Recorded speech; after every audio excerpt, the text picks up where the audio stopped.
Hey guys. This is part 2 of What If Naruto Was a Different Person. Hit like and subscribe if you like this one, and also please check the author in the description. Let's start.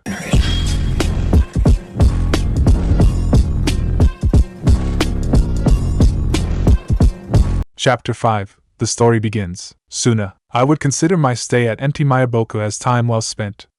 I had achieved my primary goal, which was fully linking with Kurama as well as learning Sage Mode. I will admit that becoming a sage was on my list of things to do, but I had been fully willing to push it off if I had to. Luckily for me, I had found the time for both. The abilities of the two modes had some similarities but were distinct. They both enhanced the physical body. The Kurama Chakra mode, or KCM, gave more linear speed. From point A to point B, it was faster than Sage Mode. In return, Sage Mode allowed for greater understanding of one's body and surroundings, leading to faster reaction times. Strength went to Sage Mode and stamina was hard to decipher due to either mode having a limit that I could test. KCM came from Kurama while Sage Energy came from nature. One would take a long time to deplete while the other was infinite as long as I had a way to continuously absorb it. Which I did. Durability went to KCM mode. Regarding extrasensory abilities, KCM provided much greater range and precision to release, empathy, but only for negative emotions. Sage Mode improved my chakra sensing by a wide margin. It had greater range, was more precise, and was a passive ability unlike my chakra radar. As an extension of the greater understanding of one's body and environment, Sage Mode allowed for better situational sensing. Stealth maneuvers against a sage were almost impossible due to these traits. Sage Mode was the better enhancement for techniques. It provided both a boost in power along with greater control. A medic Nin would benefit greatly from using Senjutsu, assuming they had the large chakra pool and strong body to evoke Sage Mode. KCM only augmented power as it allowed for more chakra to be used. They had other traits unique to each state.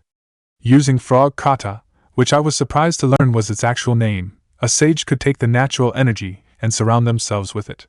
From there it could be used as an extension of their body to increase the range or power of their strikes. That energy was completely invisible to all senses unless one was also a sage. KCM allowed for the use of chakra limbs.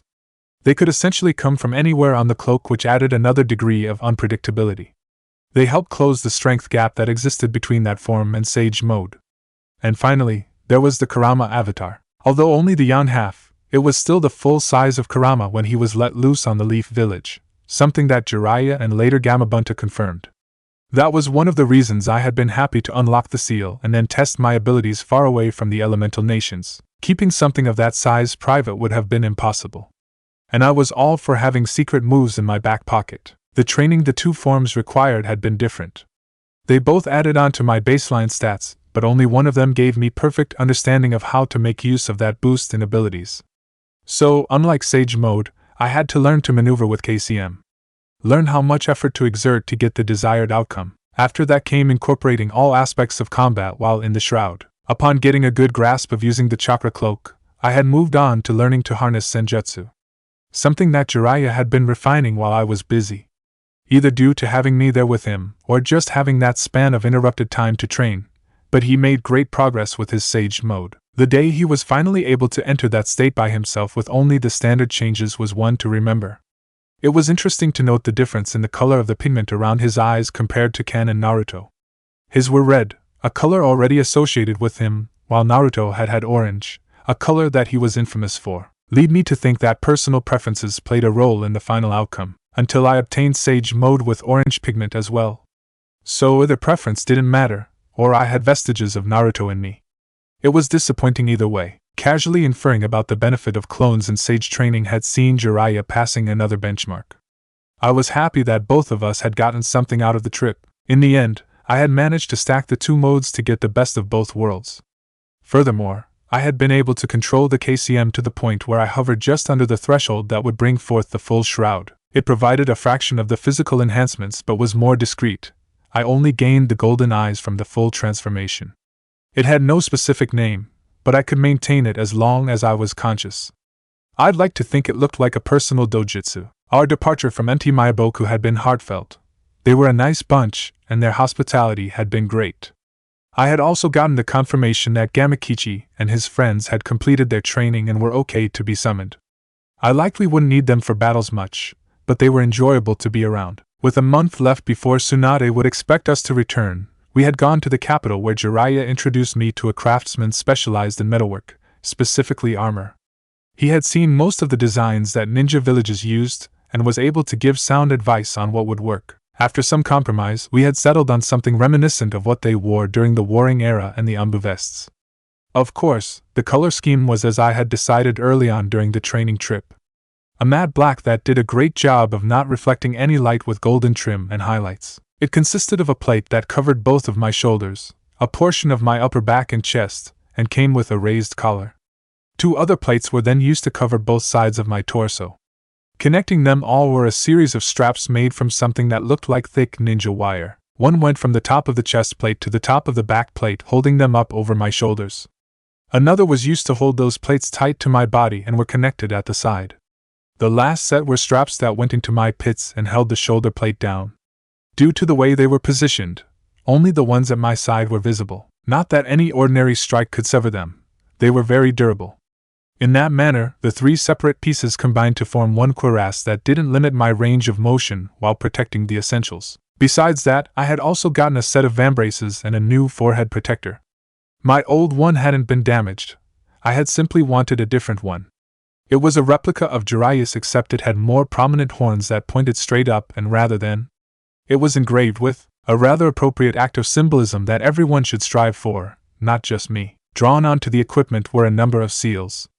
They were numerous and had taken quite a bit of time, but being able to anchor seals onto something close at hand was one of the reasons for my purchase of armor. With Sage Mode and KCM in my back pocket, I had natural defense measures for high-level combat where the odds of being injured were present. But the armor provided me with a convenient place to have seals rather than depend on scrolls, which took extra time. So, that whole endeavor may have been a result of my vanity, but I appreciated the appearance and functionality of the get-up, nonetheless.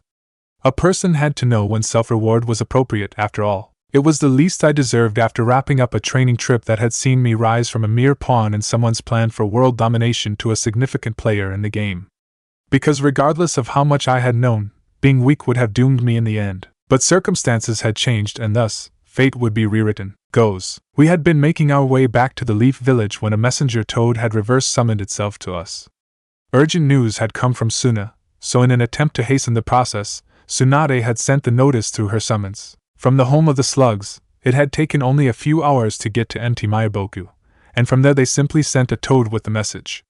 It was a rather crafty way of communicating between 2 summoners when location was unknown. Our hasty journey had taken us on a path that bypassed Konoha and led directly to Suna, where we had picked up the trail left by Kakashi and the gang. One stop to rest and then another for Jiraiya to summon the clone left behind to gather nature energy, and then we had been in position to blitz in. Honestly, Sasori and Daidara were not the type of ninja that posed a legitimate threat to us. They were the kind that used their special techniques at range, so being landlocked and in a cave with only one exit? Might as well be sitting ducks. Gaara had already died, but Lady Chio had revived him like I had hoped. That possibility had been what I had banked on when I decided to make no mention of sending a two-way scroll to Tsunade. Fortunately, it worked out. Anyways, after the events of yesterday, it had not been the right time for a proper reunion, so we had made plans to get breakfast before retiring to our rooms. Rooms comprising of an entire floor in the best hotel Suna had. They were a grateful bunch, or most of them were. Walking down the sand pathways, I was discreetly scanning the people up and about and those still in their homes. At first, I had set out this morning to get the lay of the land and to check out their odd architecture. I had thought it was interesting how they designed their round buildings out of what looked like clay. They likely had earth users who could create more of them as needed. Similar to Konoha and how Yamato could create wooden buildings, but buildings could only hold my attention for so long before the people took it. They seemed friendly enough, with the civilians offering smiles and morning greetings while the few shinobi were more reserved yet still welcoming. Empathy detected traces of wariness and tension hidden under calm exteriors, but that could be attributed to foreign ninjas walking around unmonitored. Nowhere near the results I was expecting from people who had conspired with another village to attack their ally. But they hadn't been given a choice in that, had they? The Kage commanded and they obeyed like the fatalistic patriots they were trained to be. That probably helped in putting the experience behind them. It also hadn't been their home that was invaded. Taking note of the sun's position, I looped back towards the hotel. Across from it was the restaurant we had picked, and since Jiraiya's signature was in there, The others were probably there too. I pushed the cloth entrance aside and yup, everyone was present. Naruto, over here! Yelled my pink-haired classmate from where they had combined multiple tables to fit the whole group. The 3 actual adults were sitting on one corner talking, which left the teens to converse amongst themselves. Sorry for the wait. Woke up early to go exploring and lost track of the time. I explained, taking the open seat between Sakura and Neji. Didn't mean to keep you all waiting. It is no problem, Naruto-san. We haven't been here long. Lee spoke up. Good. So, looking around the place for a server, should we get to ordering now? Give me a quick moment to look at the menu. Actually, Naruto, we already ordered.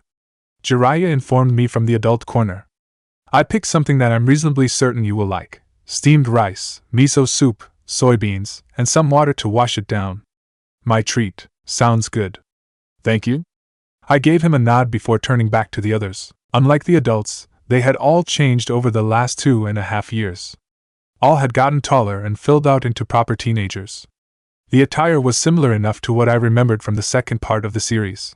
All customized rather than the usual wear of Chunin and Jonin ninjas. The closest to that standard would be Lee, and that's only because he's wearing a flak jacket over his green tracksuit. Mentally, I changed the possibility of Lee being Guy's son from maybe to likely. That resemblance is uncanny. It's good to see you all again. We haven't had the chance to speak properly until now, so how is everyone doing? Been keeping busy, I would assume? Although I didn't feel the same way about these people as Naruto did, I was still happy to be around familiar faces. There was a sense of nostalgia there. Busy is an understatement. You would not believe how hard Tsunade-sensei has been driving us. Sakura responded. Can't say it wasn't effective, however. Aside from that, I can't really complain.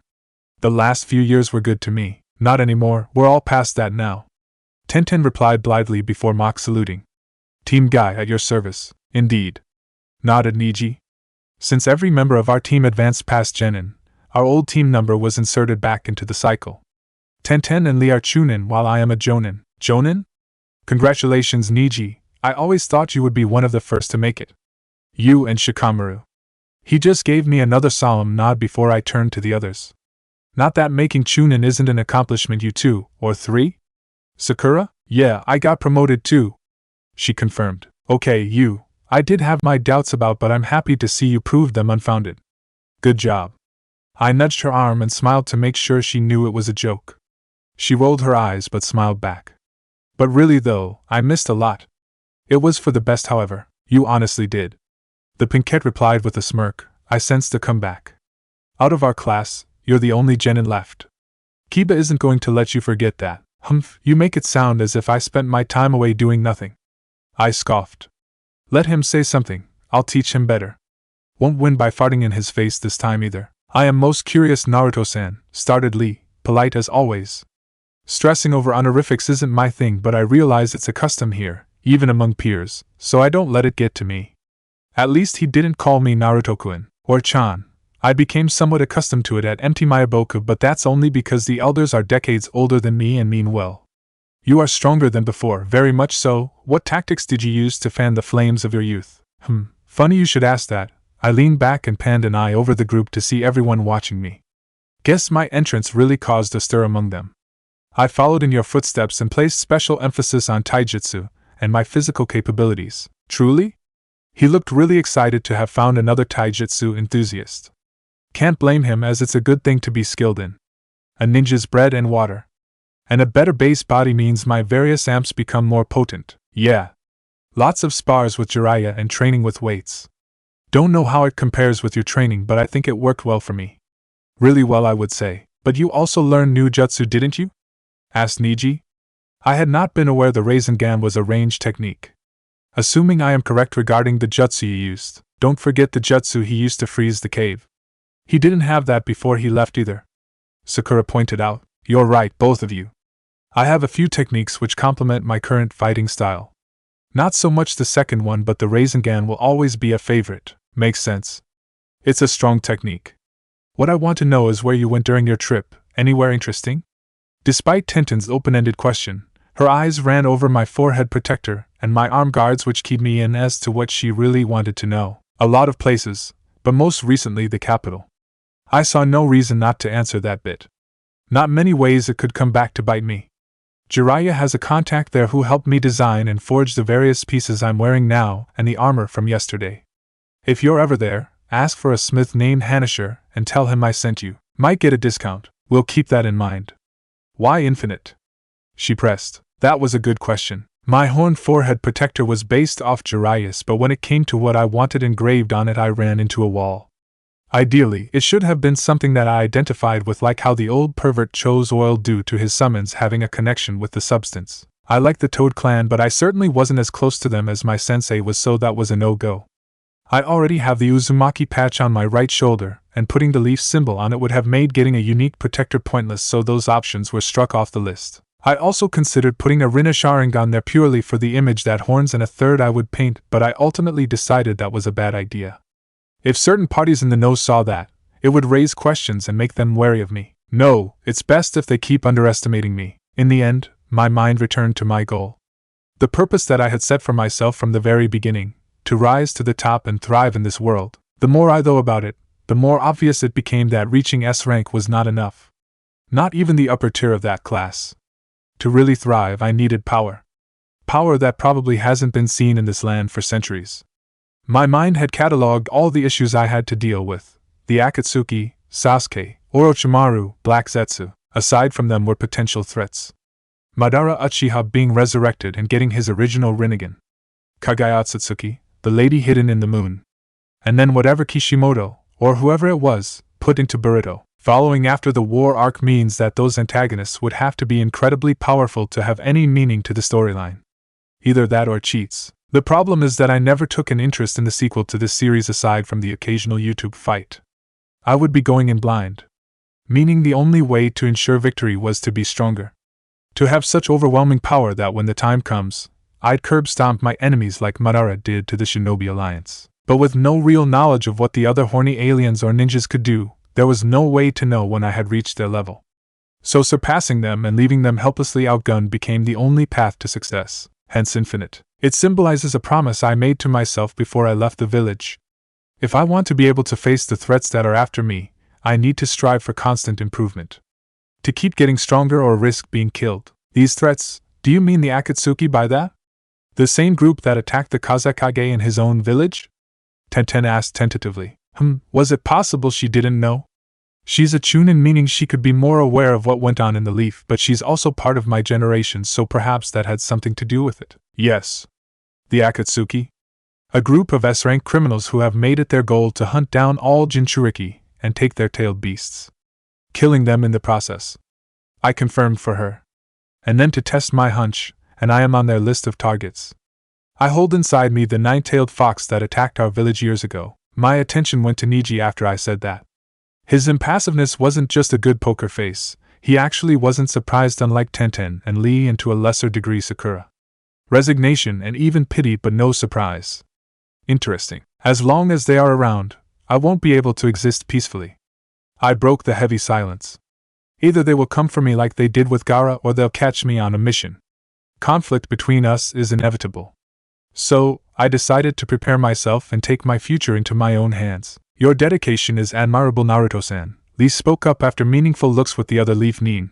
But as your comrades, we cannot in good faith allow you to bear such a burden alone. And I appreciate that, Lee. Only time will tell just what kind of threats they'll throw at us, but perhaps it's best if we leave that subject to a different setting.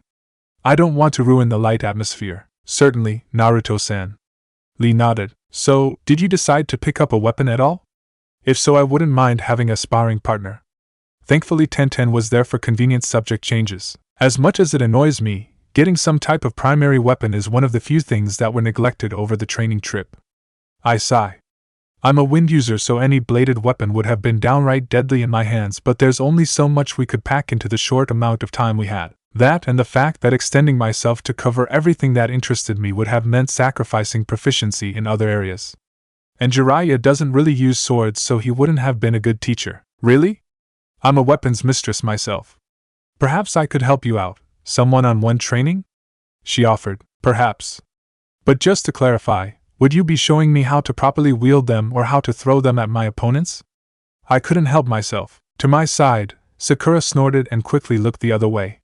Tenten's teammates likewise found other things that grabbed their attention. I'm going to pretend you didn't say anything. she said with a glare. Hey, that's a genuine concern, I laughed. Last time I saw you fight, you did exactly that. Against a wind user. I didn't know she was a wind user until it was too late. Besides, that was the past. I would definitely beat that I wear a kimono while fighting fangirl now. That got a little laugh out of me.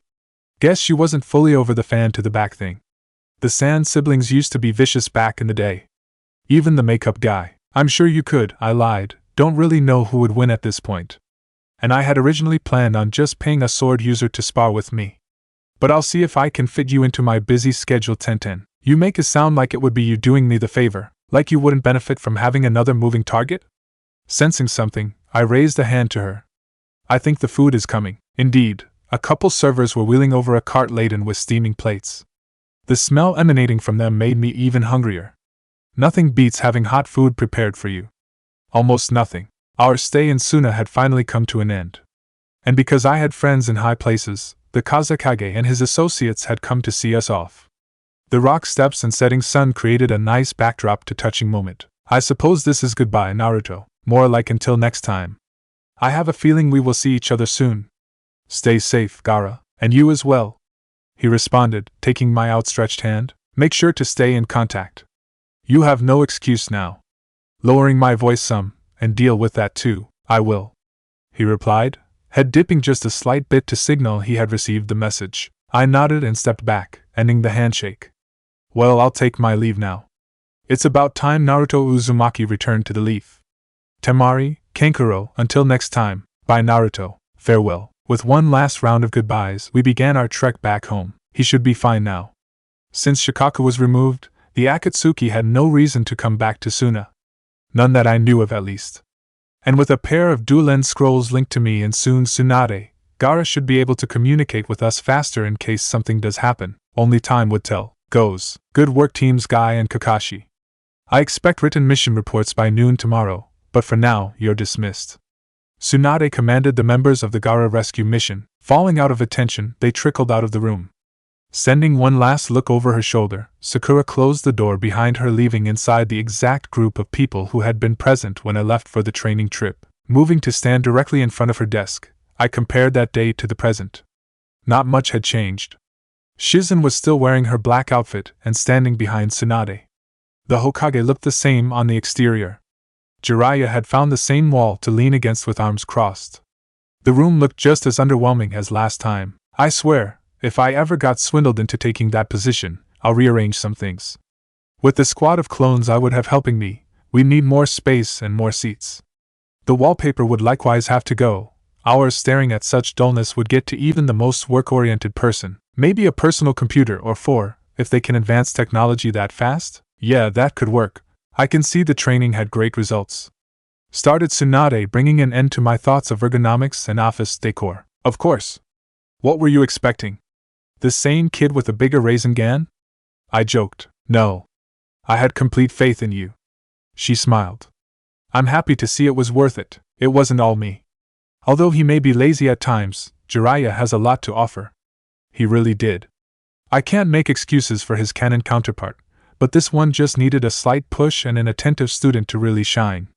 I can see how he helped produce some of this world's strongest shinobi. That he does. She cast a glance to where he stood, getting a thumbs up in reply. Turning back to me, she pulled 2 things from her drawer and placed them onto her desk.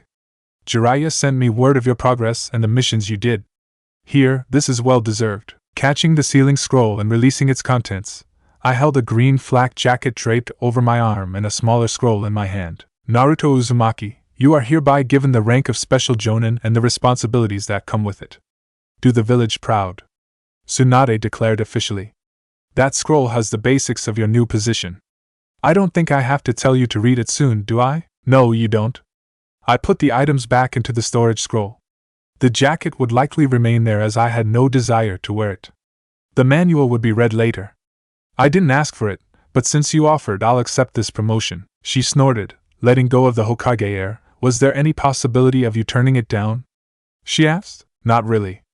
I wouldn't want to be the only genin from my graduating class. Sakura's taunt got to me. And genin were heavily restricted in the departments they could access in the village. This would unlock some doors for me. I'm sure it would have been amusing watching you take the Chunin exams again. she said with a laugh. I could have one big betting on you. I doubt anyone would look at me and then bet against me. I countered. You do have the look of a strong ninja. She agreed and then talked over my response, a bit pretentious but strong nonetheless. Jealousy is not a good look on you, Tsunade. Wiping a hand across my new forehead protector. What's in the other thing? Oh, this is your key to your new apartment. I signed the papers in your name, and used the rest of the money to furnish the space. The address is written down. Thank you. I reached out for the parcel. What about food? A genin team was assigned a D-rank mission to stock your fridge and shelves. I believe it was Konohamaru's team actually. Perfect. And actually, I have something for you as well. Sending a pulse of chakra into a seal on my left gauntlet, I handed over what came out. A scroll? Wait, one for storage. And blood and chakra identifying elements. Tsunade commented while analyzing it. It's better than a common storage scroll, but why exactly do I need this? Prime it and then I'll tell you. Go on, it's not dangerous. Humph. Doing just that with a drop of blood and a chakra infusion, the ink flashed red and then went back to black. It's done. Good. Now, that seal is something Jiraiya helped me create, I explained. As my spiel came to an end, both Tsunade and Shizen, who had crept forward for a better view, were looking at it with calculating eyes. My lady. Think of the possibilities. We could, I know, Shizen. So simple in concept, yet this could be extremely beneficial to our ninja. She sent a glare at Jiraiya. Why didn't you tell me of this earlier? It's not his fault. I butted in. He helped me, yes, but it wasn't his creation. As such, it was entirely up to me regarding who got to know about. And I decided to keep it close to my chest until I found a way to secure the mechanics behind the seal. No one would be benefiting from my creation for free. Taking in Jiraiya's nervous smile and my unapologetic expression, she huffed before turning back to the scroll. This is connected to the one the Kazekage holds? At my confirmation, she continued, could you make some connected to me on one end but open on the other? I can. I have a system in mind that could work, if you are indeed thinking what I am thinking. Give me a day or so, and I can make you multiple sets. Fine. I have other questions, but I suppose you would want to settle in first. Stop by the hospital tomorrow around midday and then return here. Got it. See you tomorrow. Bye, Shizen. Later, Jiraiya. While heading to the door, I pulled out the parcel with the key and address. Now, where exactly is this place? My first reaction upon walking into my apartment was a positive one. Located in a nicer district with a greater shinobi presence, it was a real upgrade from my old one. The front entrance opened up to the main room with an alcove to the left side where the kitchen was located. A short hallway at the back led to two doors. One was the bathroom and the other the single bedroom. As Tsunade had promised, each area had the appropriate furniture, and the kitchen was well stocked. It still lacked the personal touch to show someone was currently living in it, but it would make quite the bachelor pad.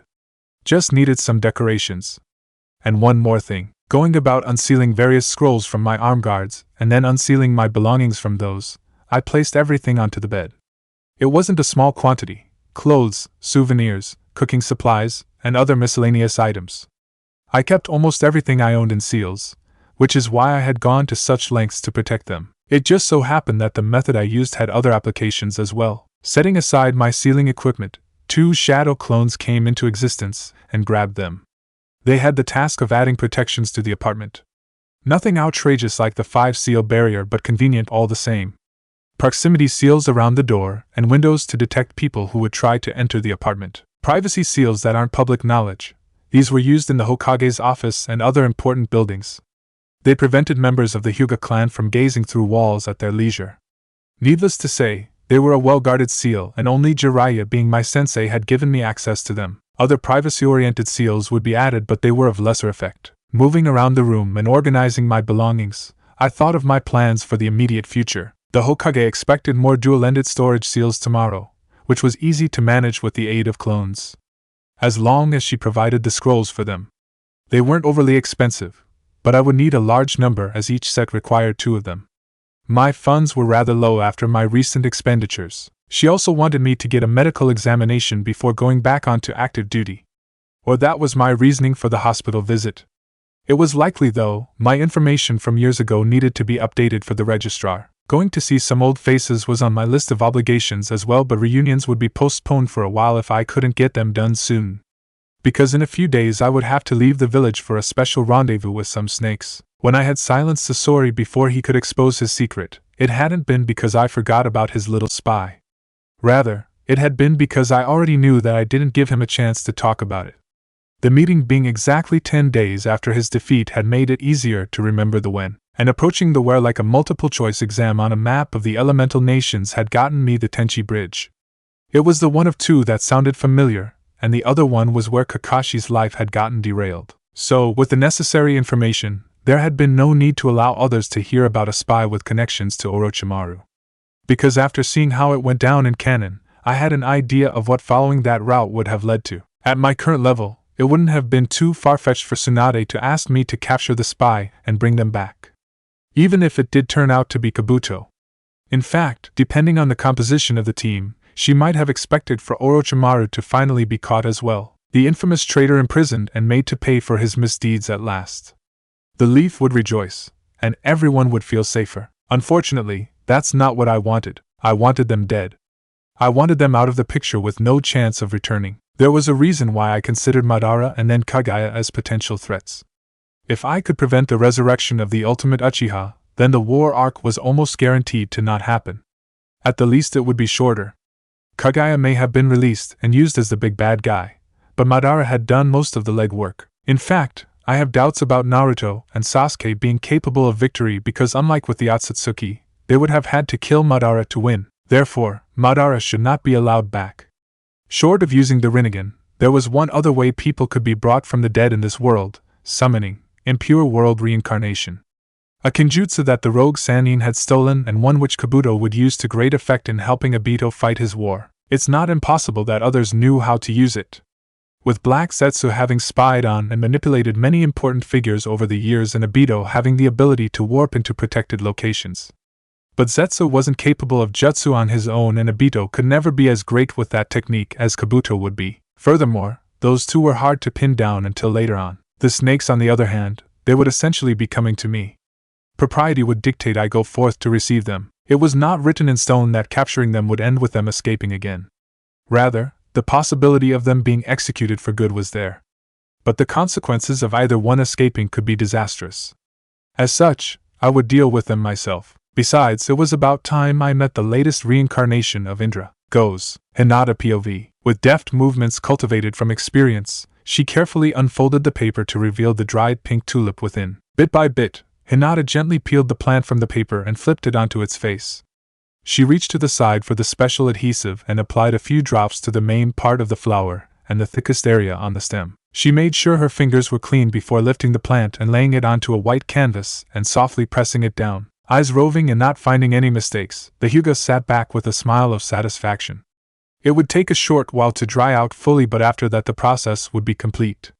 Another pressed flower to add to her collection, pink tulip for caring and good wishes, would fit right in with the others, patiently waiting to be gifted to their intended recipient. Someday, Hinata had taken up flower pressing at a young age. Even before the academy provided a lesson regarding the art to all its young kunoichi in training, the Hyuga clan had seen fit to introduce it. Being traditional and elegant, not to mention feminine, the heiress simply had to learn it. Learn it, enjoy it, and be good at it. An appearance had to be kept after all. That's not to say she didn't actually like it. The art became an honest pastime of hers, and finding new flowers to immortalize on canvas became something to look forwards to. It also helped that she had a teammate whose signature partners could point her towards interesting plants, and a classmate who knew flowers and could share their meanings with her. A soft knock on the door drew her attention. Hinata-sama? She recognized that voice. Niji-san? She stood and made her way to the entrance, sliding the door aside to see her cousin. Welcome back. Would you like to come in? I would like that. He accepted her offer with one of those soft smiles she still hadn't gotten accustomed to and stepped into the room. I see you made another. Yes, I had some time for myself. How was the mission? Did it go well? She questioned him as they both sat down. She hadn't seen her cousin for almost 2 weeks because of a mission his team accepted. It had sounded rather simple for a team of their talent, so she'd expected him back much sooner than today. Needless to say, she had worried as the days went by with no sign of his return. It went well, Hinata-sama. Niji responded. She wished he would stop addressing her so formally, but she understood he did it as a way to atone for his treatment of her in the past. Something she has already forgiven him for. We were returning when Hokage-sama sent word for Team Guy to provide assistance to another. Team Kakashi had been assigned to help rescue the Kazekage after his abduction, and seeing as how we were nearby, our team served as support. Abducted? She voiced. He was young, but no one could deny the power Gaara wielded. His chakra reserves and creativity made his stand dangerous to most shinobi, especially in the desert where Suna was located.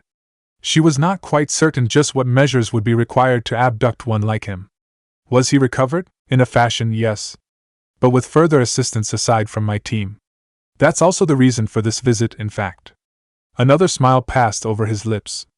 It seemed Hokage-sama had informed Naruto-san his friend was in danger, as he and Jiraiya-sama arrived in time to defeat the Akatsuki members. To her mind, Niji may as well have stopped talking halfway through his last sentence. And Naruto-kun? Excited as she was, she almost didn't note the stuttered speech she had been working so hard to eliminate.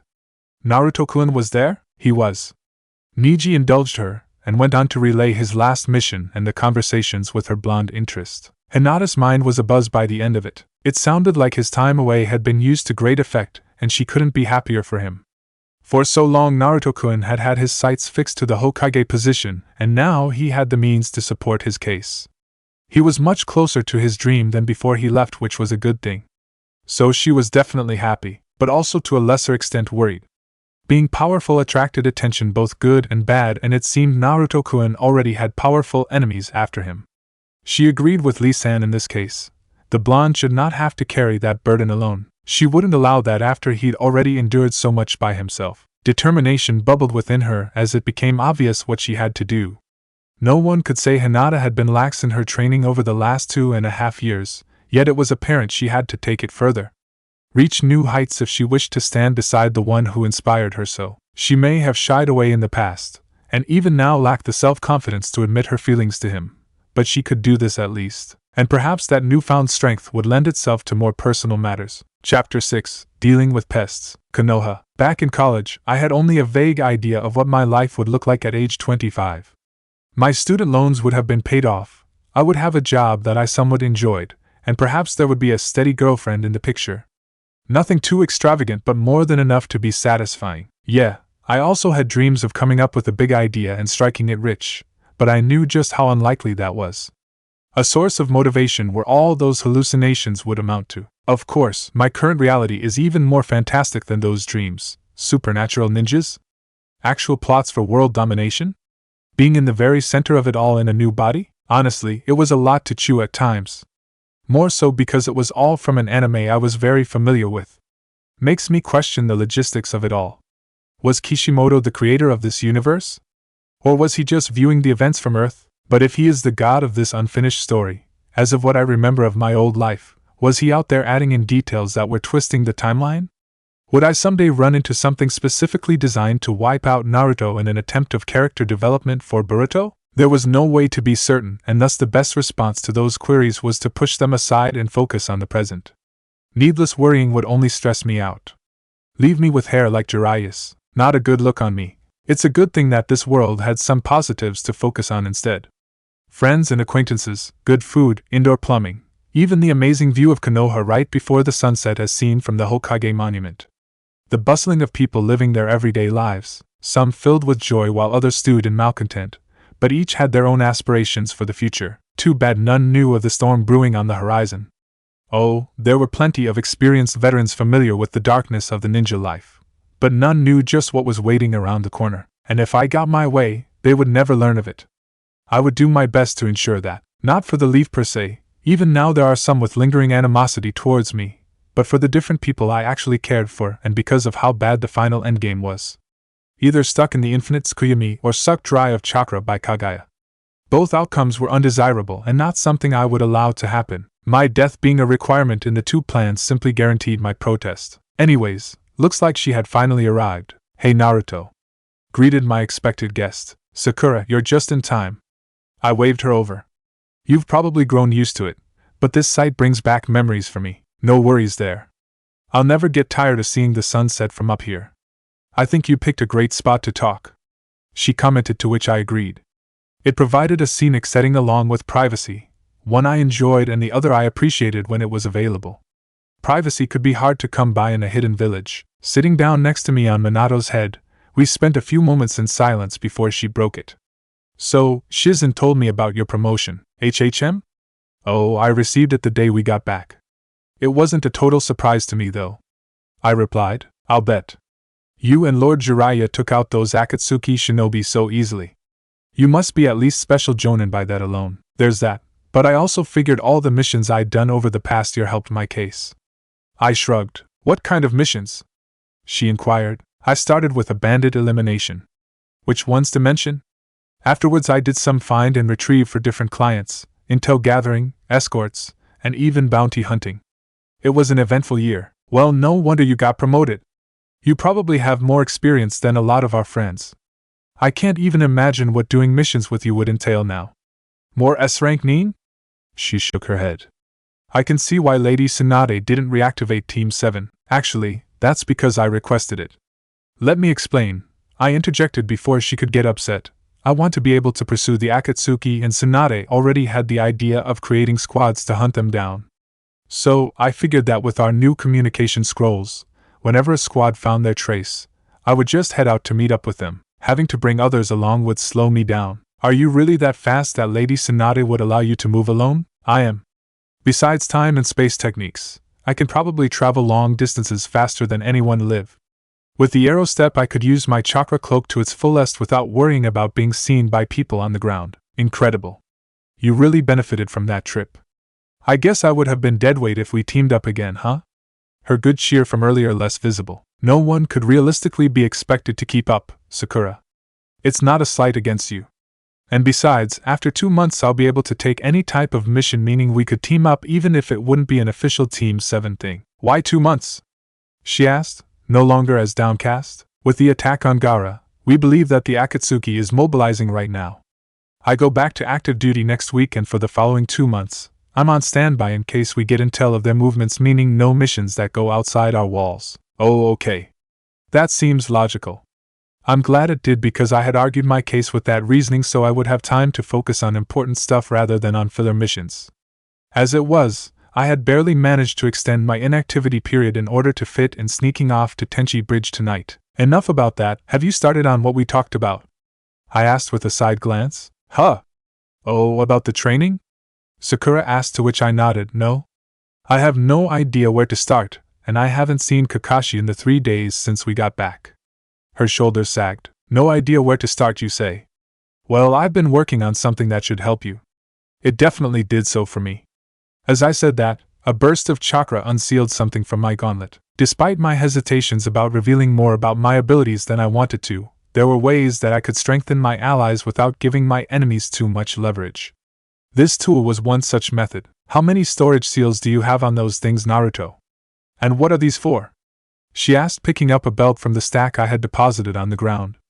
I don't really need a belt, never mind this many. You remember the training tool I mentioned to Lee? You made more? She asked, looking at them with a more appreciative eye. Yes, ma'am. I made some for you, our old classmates, Team Guy, and even Konohamaru's team.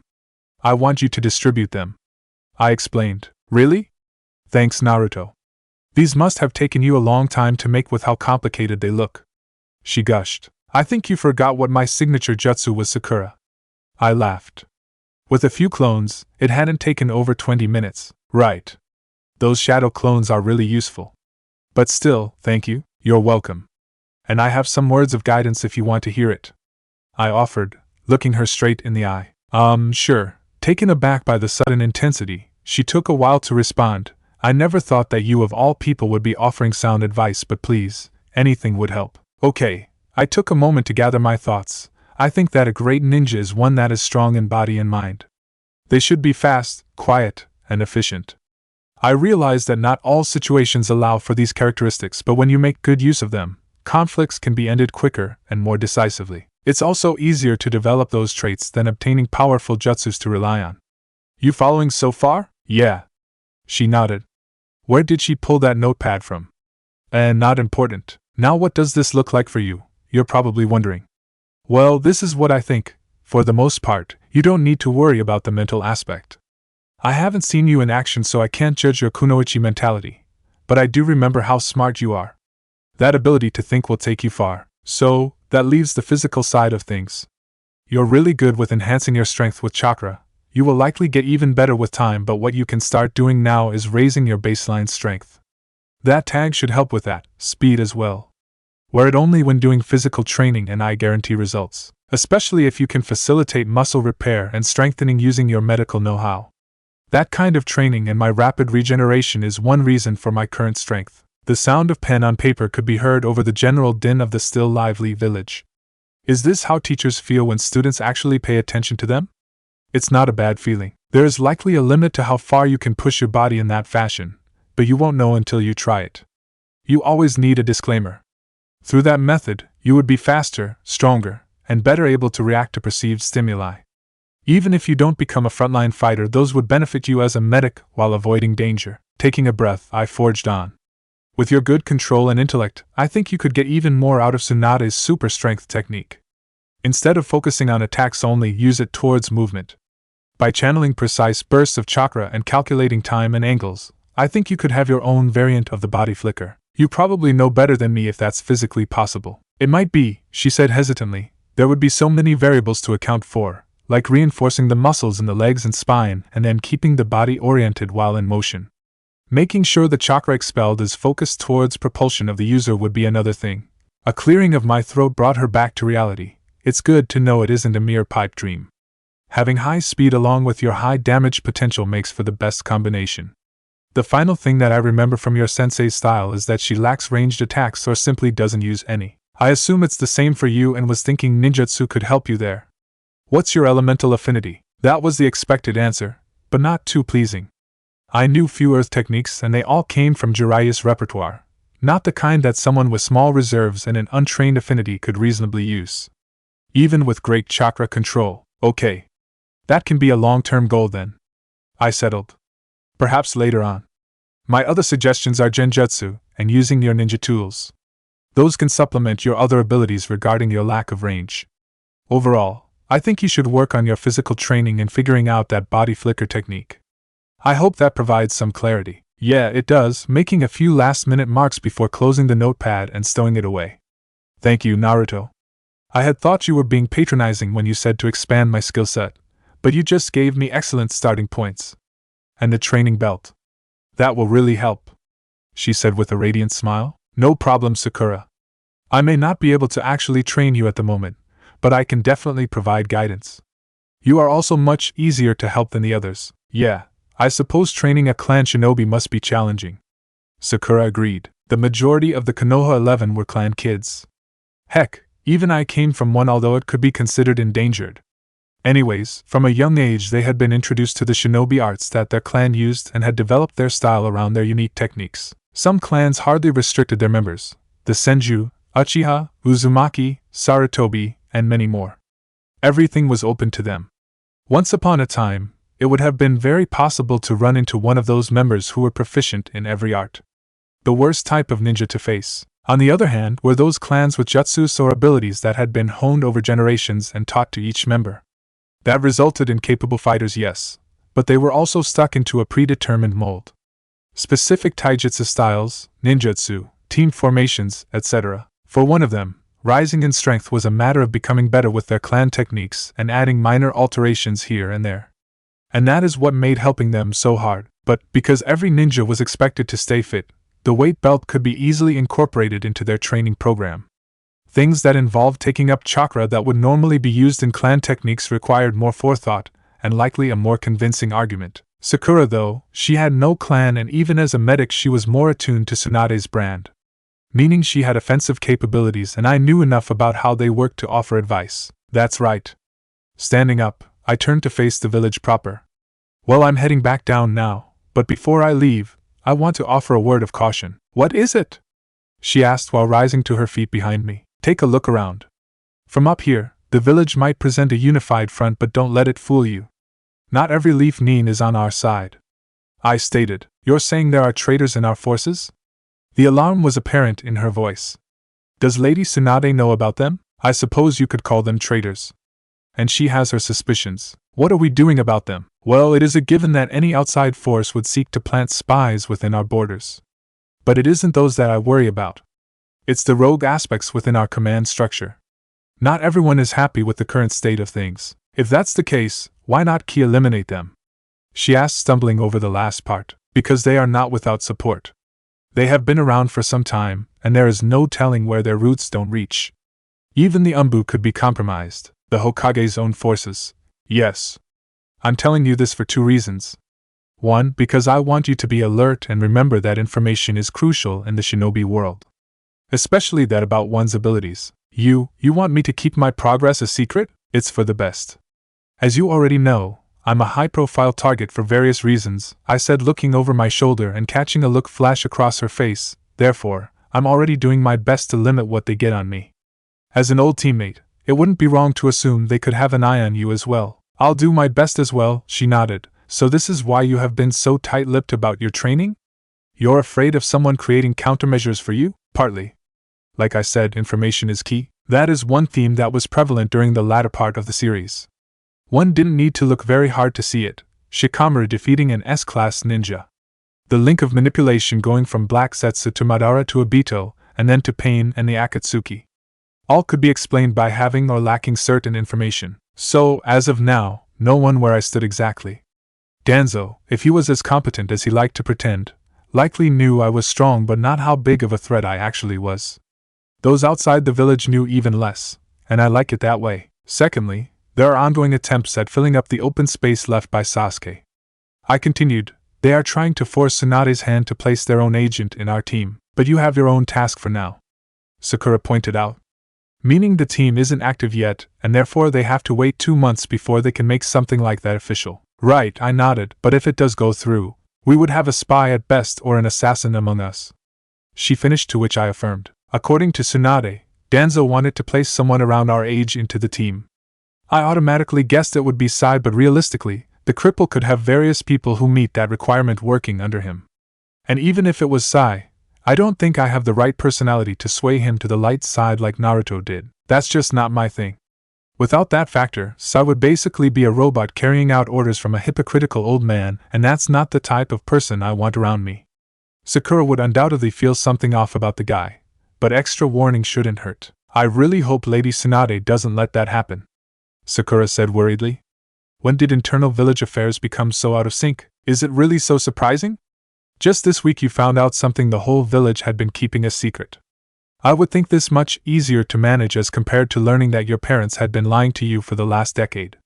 Honestly, corruption and humanity went hand in hand, I guess. Hey Naruto. I waited while she tried to find the correct words to express herself, but after a few false starts, decided that I could meet her halfway. In this world with past transgressions against Naruto being passed on to me, I had decided to bury them for the most part. I didn't care enough about the general public to let them have any hold over me. Not when those negative emotions could lead to really bad consequences if not controlled. And I said so many hurtful things and hit you so many times. I was horrible to you while you took it all with a smile. No one ever defended you because they saw you as some kind of monster. Even my own parents, which rubbed off on me. Her eyes were red with tears waiting to be shed.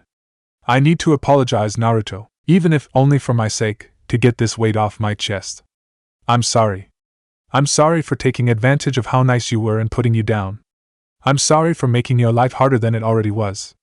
I'm sorry for everything I did to hurt you. Looking at me the way she was, almost pleadingly, I didn't doubt her sincerity.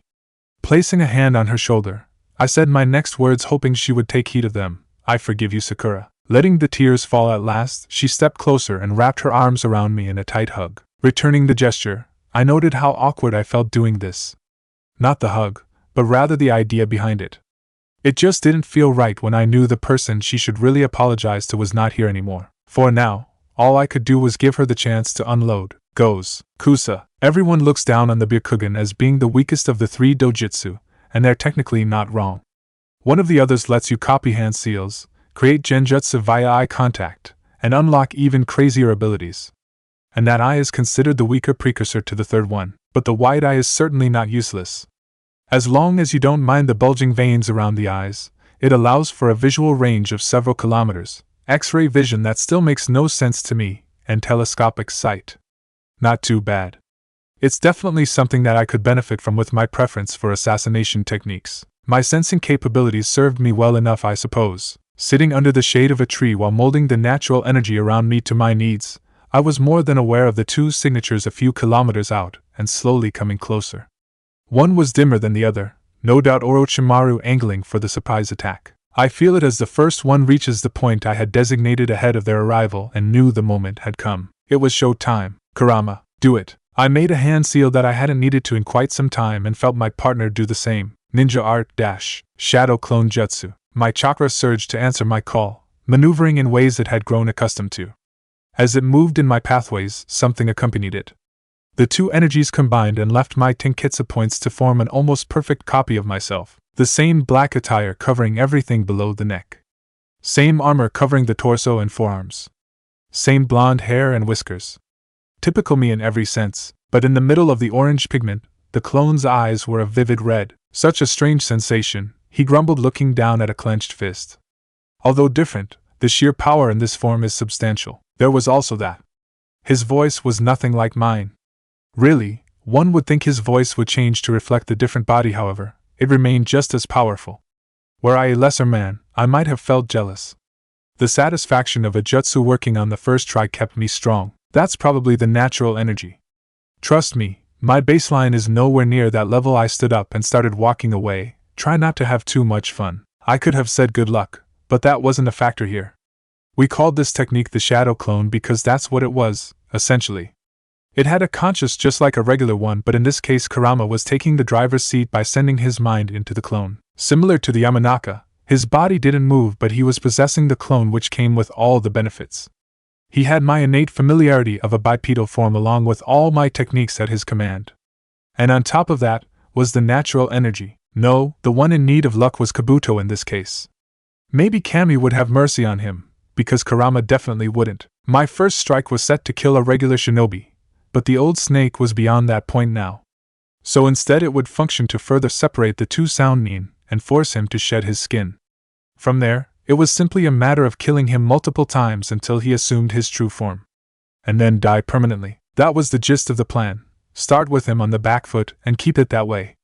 There were too many unknowns about his abilities to specify further with any accuracy. Although physically inferior, he was a Sannin. A survivor of 2 wars and countless scuffles since leaving the Leaf. Which included a stint with the Akatsuki. Altogether, he had more experience fighting and winning than both of my lives combined. Hence, a certain degree of respect was warranted. I lost nothing by taking him seriously, and so I would. Reaching an optimal position, I turned off the arc I had made and sprinted towards Orochimaru. My senses register the terrain, and wildlife seemingly frozen in place as I navigate among the trees. Within seconds, the distance had been closed and I was on the ground inside his guard. Planting a foot, I bled my momentum and power into a spinning kick into his midsection. I could feel through my sandal his skin breaking and innards being liquefied as he was launched into a flight path just clearing the tree line. Pulsing my chakra, I leapt in pursuit. Quickly catching up, I was able to take stock of his condition. His chest cavity was destroyed, but that wasn't the noteworthy observation. His skin was decaying while his chakra presence seemed to be moving inwards. So that's how it worked, huh? Well, it's still too slow. Aiming my hand, a blue sphere of chakra formed and was fired into his center mass, sending him crashing to the ground. A fireball was soon to follow, turning the impact zone into a pyre. Landing on a branch overlooking the site, I waited. That was the second time he'd shed. I tilted my head and allowed a blade to shoot past my ear from behind. Dropping from the branch, I again dodged a swipe that could have potentially beheaded me. Turning around, we made eye contact, slit pupils on bars. Naruto-kun, what an unpleasant surprise. He hissed, eyes narrowed. With his pale skin, reptilian eyes, and fawn-like teeth, I could see why just his appearance would create fear. But unlike during the incident in the Forest of Death, he wasn't facing a weak genin now. I take it dear old Sasori was defeated? Perhaps you Leaf ninja aren't completely useless. He continued. I didn't bother responding. Instead, my eyes took in the blade in his hand, the Kusanagi. A legendary double-edged jian that could cut through almost anything and extend using chakra. I made up my mind to take it today, especially after he went through the trouble of summoning it for me rather than risk it disappearing with his death. Not getting a reaction, he switched tactics. It's such a shame Sasuke-kun isn't here. Witnessing the possibilities offered by Senjutsu, it would have driven him further into my control. Seems he, like everyone else, was working off outdated information. Sasuke was not a trigger word anymore, but I already realized his intention was to stall. Looking him dead in the eye, I raised one leg and smashed my foot into the ground, destroying it and the clone which had been creeping up to the surface. I didn't say anything, but I didn't have to. The gesture said it all. Our first clash saw Orochimaru being pushed back as my senjutsu-enhanced strength overwhelmed his. The second saw him redirecting my strike and mitigating the force behind it. After that, a pattern developed. One of deflecting and evading a flashing metal. I had doubts whether or not Sage Mode would protect me from the Kusanagi, so I dodged or parried each attack. All the same, I continued to advance as he shifted from the ground to among the treetops and back. A couple exchanges later and my opportunity came up. Locking his blade between my kunai, I channeled more chakra into them and with a flick of the wrist, sliced off of his hand with the extended wind blade. I allowed him to jump back as I grabbed the sword before gravity did. Tapping the hilt to my chest plate, I couldn't help but smirk as it was sealed away. That out of the way, the delicate touch was no longer needed. I could get back to the plan of killing Orochimaru until it stuck. The same snake who was currently fleeing. Couldn't have that. Ignoring the trails of the mud clones, I followed the chakra presence I had memorized by now. 2 seconds later, my flying knee turned a piece of wood into splinters. In the same movement, an air platform formed in front of my leading foot and was used to propel me out of the path of a wave of flames. Another arrow step allowed me to dodge the huge serpent that burst from the ground in an attempt to swallow me. With little effort, water coalesced from the air to form a whip that I used to slice at the softer underbelly and dispel it. Orochimaru had ran using the snake as cover, but I kept track of him. A body flicker and then a punch to the liver sent him careening through a number of trees before stopping. Once again, he came out of a crater free of injuries and another body shed. He ran through a set of hand seals and literally spat out thousands of snakes that flew towards me. I know shinobi have a number of jutsus that require spitting things out, but something about doing it with seemingly living snakes was just wrong. As such, I was more than happy to destroy them with a hurricane of swirling wind blades. Speeding forward again and molding chakra, I grabbed his hand from its path to slam on the ground and broke that wrist. My free fist then jabbed him in the stomach with considerable force, enough to cause internal damage, but not send him flying. When his inevitable reflex presented itself, I launched an original jutsu down his throat and leapt back. Checkmate. Wind release. Liquid nitrogen was something that I created while experimenting with elemental chakra and temperature. The idea came to me after my success with the hot water bullet. After wind water had been my best trained affinity, and I thought it would be easiest to change its composition first. So that was accomplished, and then I decided to head in the opposite direction but with wind chakra. And thus, after a long time my clones did a field test of the cold gas jutsu and I named it liquid nitrogen. It wasn't real ice release, but it was the next best thing. I had assumed it would be a good counter to Daidara and his explosives, which could range from microscopic to mushroom cloud big, but I think Jiraiya's fist ended that experiment early. I had still used it on the cave, but that had mainly been in case he prepared some type of dead man's trap ahead of time. Either he hadn't or the jutsu was cold enough to prevent them from going off. It didn't really matter. It was certainly effective against Orochimaru. His current body was on all fours, gasping from asphyxiation and pain as the jutsu had went down his throat and into his organs, instantly freezing what it touched and everything in the immediate area. I would imagine it a very painful yet quick way to go for a regular mortal. In this case, he had to shed his skin twice in quick succession, once to leave the flesh-frozen corpse which shattered after the act, and again to escape the frostbitten body that had to come in contact with the solid gas on the way out of his mouth. Reaching out a hand, the familiar buzz of the raisin shuriken built up and was waiting to go before he went through his final transformation. He had taken the form of a giant white snake made up of smaller snakes. It was obvious that shape wasn't meant for battle like this. It lacked the hands that ninja used to be most effective. Made sense it was used as the last resort. But the instant he was out, I hurled the dense jutsu and had it explode right after slicing him in two.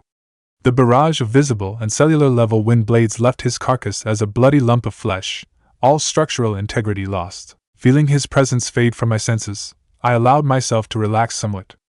The fight hadn't lasted that long, but Orochimaru was a slippery one who had faked his death many times before, so I had been on the lookout for such tactics. This time was the real deal, however. The 3 Sannin had just became 2. "About time you got done," spoke my partner from beside me. It was Orochimaru. I shrugged. Even if not on our level, he was not someone who would go out without a fight. He almost used the impure world reincarnation near the end there. So that's what he was attempting. A sly one. The other did not amount to much. Next time, I'm fighting the superior opponent. Do remember that you lost the coin flip. It's not my fault you ended up with 4 eyes. I laughed. But I don't have a problem with letting you pick first later on. Good. Here. I burned the rest of him. Laying in his hand was a sound forehead protector and a pair of glasses with a broken lens. The same pair Kabuto would constantly adjust to do that light glaring off the glasses trick. I always assumed they were for that purpose alone. I doubt someone like him couldn't fix his eyesight. Taking and sealing them away, I turned back to the snake. I took his sword, so there's no point in digging around for his forehead protector. Then all that's left is cleanup. A thin stream of fire left his mouth to envelop the corpse. I snorted at this. Give a fox some ninjutsu, don't be surprised by how much he enjoys using them. Like getting a new game. Taking the cue, I created a dozen clones. A few went to round up the skin that had been shed while the rest spanned out to find the snake's hideout. It was unlikely they had left a direct trail to their base on the way here, so we would have to search from the point I first felt them and outwards. So, nothing. He shook his head, not using my negative emotion sensing nor your radar. We were completely alone today. I didn't pick up anything either. Let's pray it's because there was nothing to find rather than them subverting our senses. I hadn't been certain if chakra sensing worked on any of the Zetsu, but searching through emotions should have found them if they had indeed watched the battle. Either way, we've lost some of our advantage with this move. He commented while staring at the flames. Perhaps. But this was a calculated plan of action. We'll deal with the diverging plotline and whatever it throws at us. May it be better than the alternative. We had been working under the assumption that everything would go according to canon, or at least be guided by it. I didn't really remember what effect the 2 snake summoners had on the plot between the first encounter with Sasuke and the point where Orochimaru was killed. Maybe something minor, maybe not. Fact was, they were dead, and anything could result from that change. But that was the risk when doing something bold, and we weren't done changing the script just yet. We're done here. On to the next step. He smiled. The anticipation was clear. Yup. You want to stay out, or should I summon you later? I'll remain in this form for a while longer. He answered before leaping away. I saw that coming. I don't have the time nor expertise to reverse engineer a key to the barrier seal. I wasn't too prideful to admit it. I was decent at Fuinjutsu, and could accomplish novel things with it, but I was no prodigy with the art. So hacking and entering through the main entrance was a no-go. After twisting the Kusanagi around some, I pulled it out and was left with a tunnel roughly the width of the blade in diameter. It was perfect for what I had in mind. Sitting down, I took out a storage scroll and unfurled it. Applying chakra to the seal released a kit with various medicinal tools and supplements. From that I took out the small purple capsule which held a general anesthetic agent. Holding it in my palm, I channeled my chakra. Slowly, air gathered to form a sphere with the capsule at its center. Moving my hand away left it looked like the pellet was floating in place. Clasping my hands together in the bird hand sign, the sphere obeyed my demand and quickly constricted and expanded back to its previous size. That pressure was enough to rupture the capsule, and purple smoke filled the sphere, allowing the naked eye to see the shape of the wind construct. Now came the hard part. Before our eyes, the air bubble sunk to the ground and entered the tunnel I had formed. Following the path to its endpoint, it exited into an area that was likely another room based on the air pressure. Annoying. I had been aiming for a hallway, so this just created more work. Even with Sage Mode enhancing my control, this manipulation of wind chakra was not easy. Closing my eyes to further concentrate, I had the bubble move around in the room until I felt the area where the air in the room was intermingling with that of the corridor. Forcing it against the door, the shape of the bubble distorted as it squeezed its way between the door and the frame piecemeal until it popped back into shape on the other side. Guiding it forward towards the only chakra signature, I once again had to feel out a shift in pressure signifying a door, and then push the bubble into the crevice. Now in the right room, it was child's play to maneuver the bubble over the target and have it disperse, releasing the gas. Back outside, I slumped in relief. That was a real test of my abilities. Didn't even want to consider just how long it would have taken in my base form without the boost in control and passive sensing to guide my technique. Too long. Good job. Kurama patted my shoulder. I'll handle the capture. Yup, all you. I nodded while packing up the health kit. 2 clones popped into existence, and using the malleability of being chakra constructs transformed into large beetles that crawled down the tunnel. Moments later, they flared chakra as our signal. A couple substitutions later, Kurama and I stood in a dark room with the only bit of light coming from the sides of a door. Feeling for the doorknob, it was of course locked. So it got slashed to pieces. Stepping out into the hallway, I took a look around. The walls were made from a clay-like material shaped in odd swirling panels. Candles hung from the walls in regular intervals, casting light and shadows at different areas. Not the most comfortable of hideouts. Actually, if the desired outcome was something similar to an Egyptian tomb, then the interior designer succeeded. Horrible taste aside, I followed Kurama as he walked over to the only occupied room and simply opened the door. Forming some hand seals as he approached the bed, chakra gathered on his hand, which he slapped onto the target's head, leaving a chakra-restricting seal. And just like that, Sasuke Uchiha had been neutralized.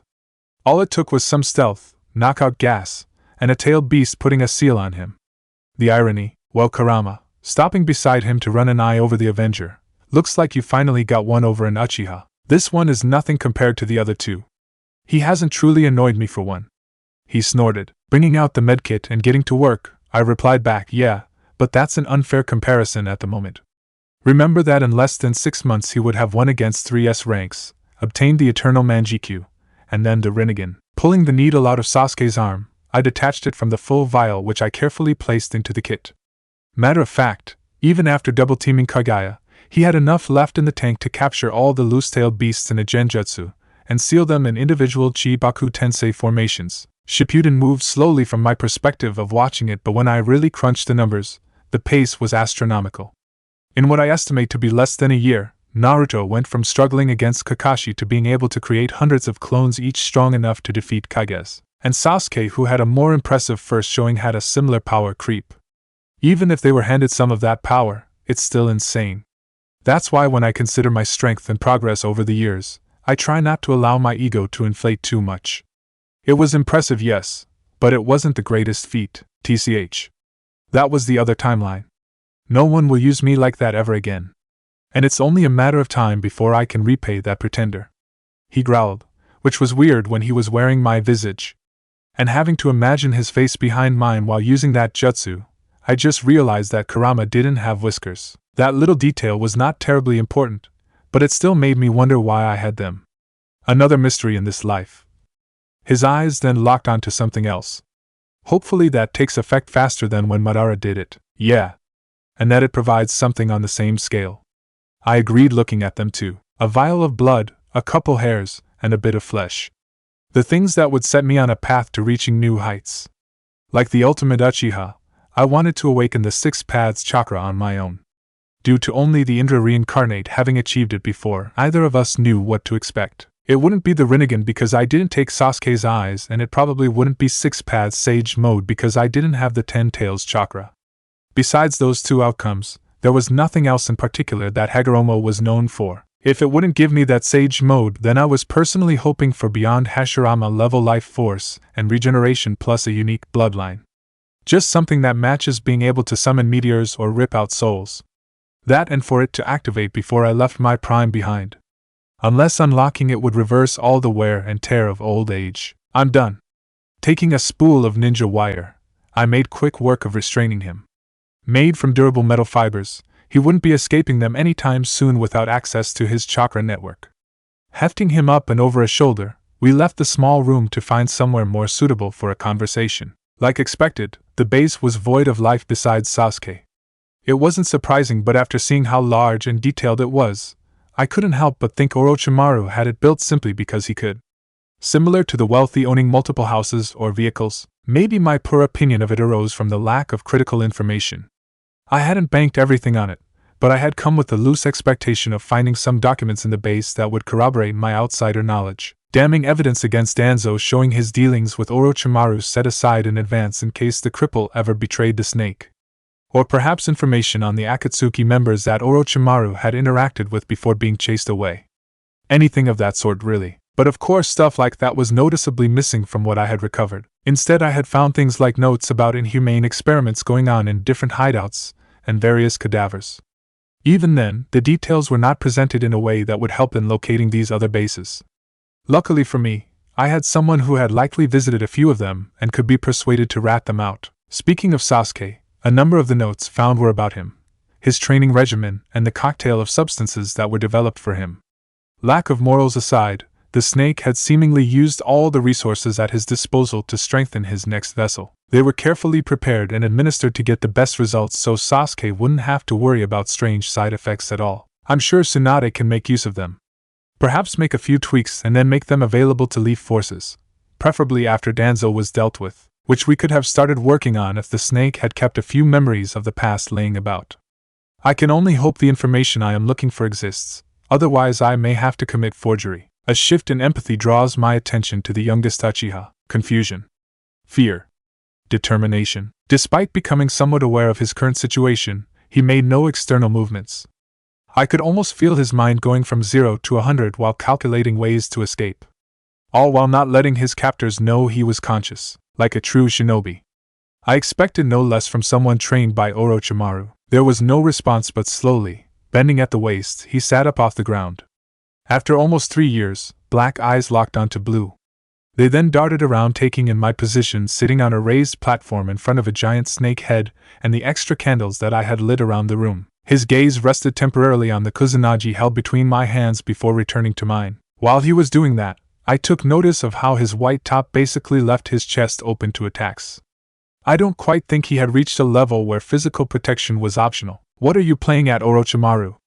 Sasuke glared. I was momentarily confused before I realized what was going on. With a flick, I had the blade pointing at him before having it extend and zip past his neck, leaving a shallow wound.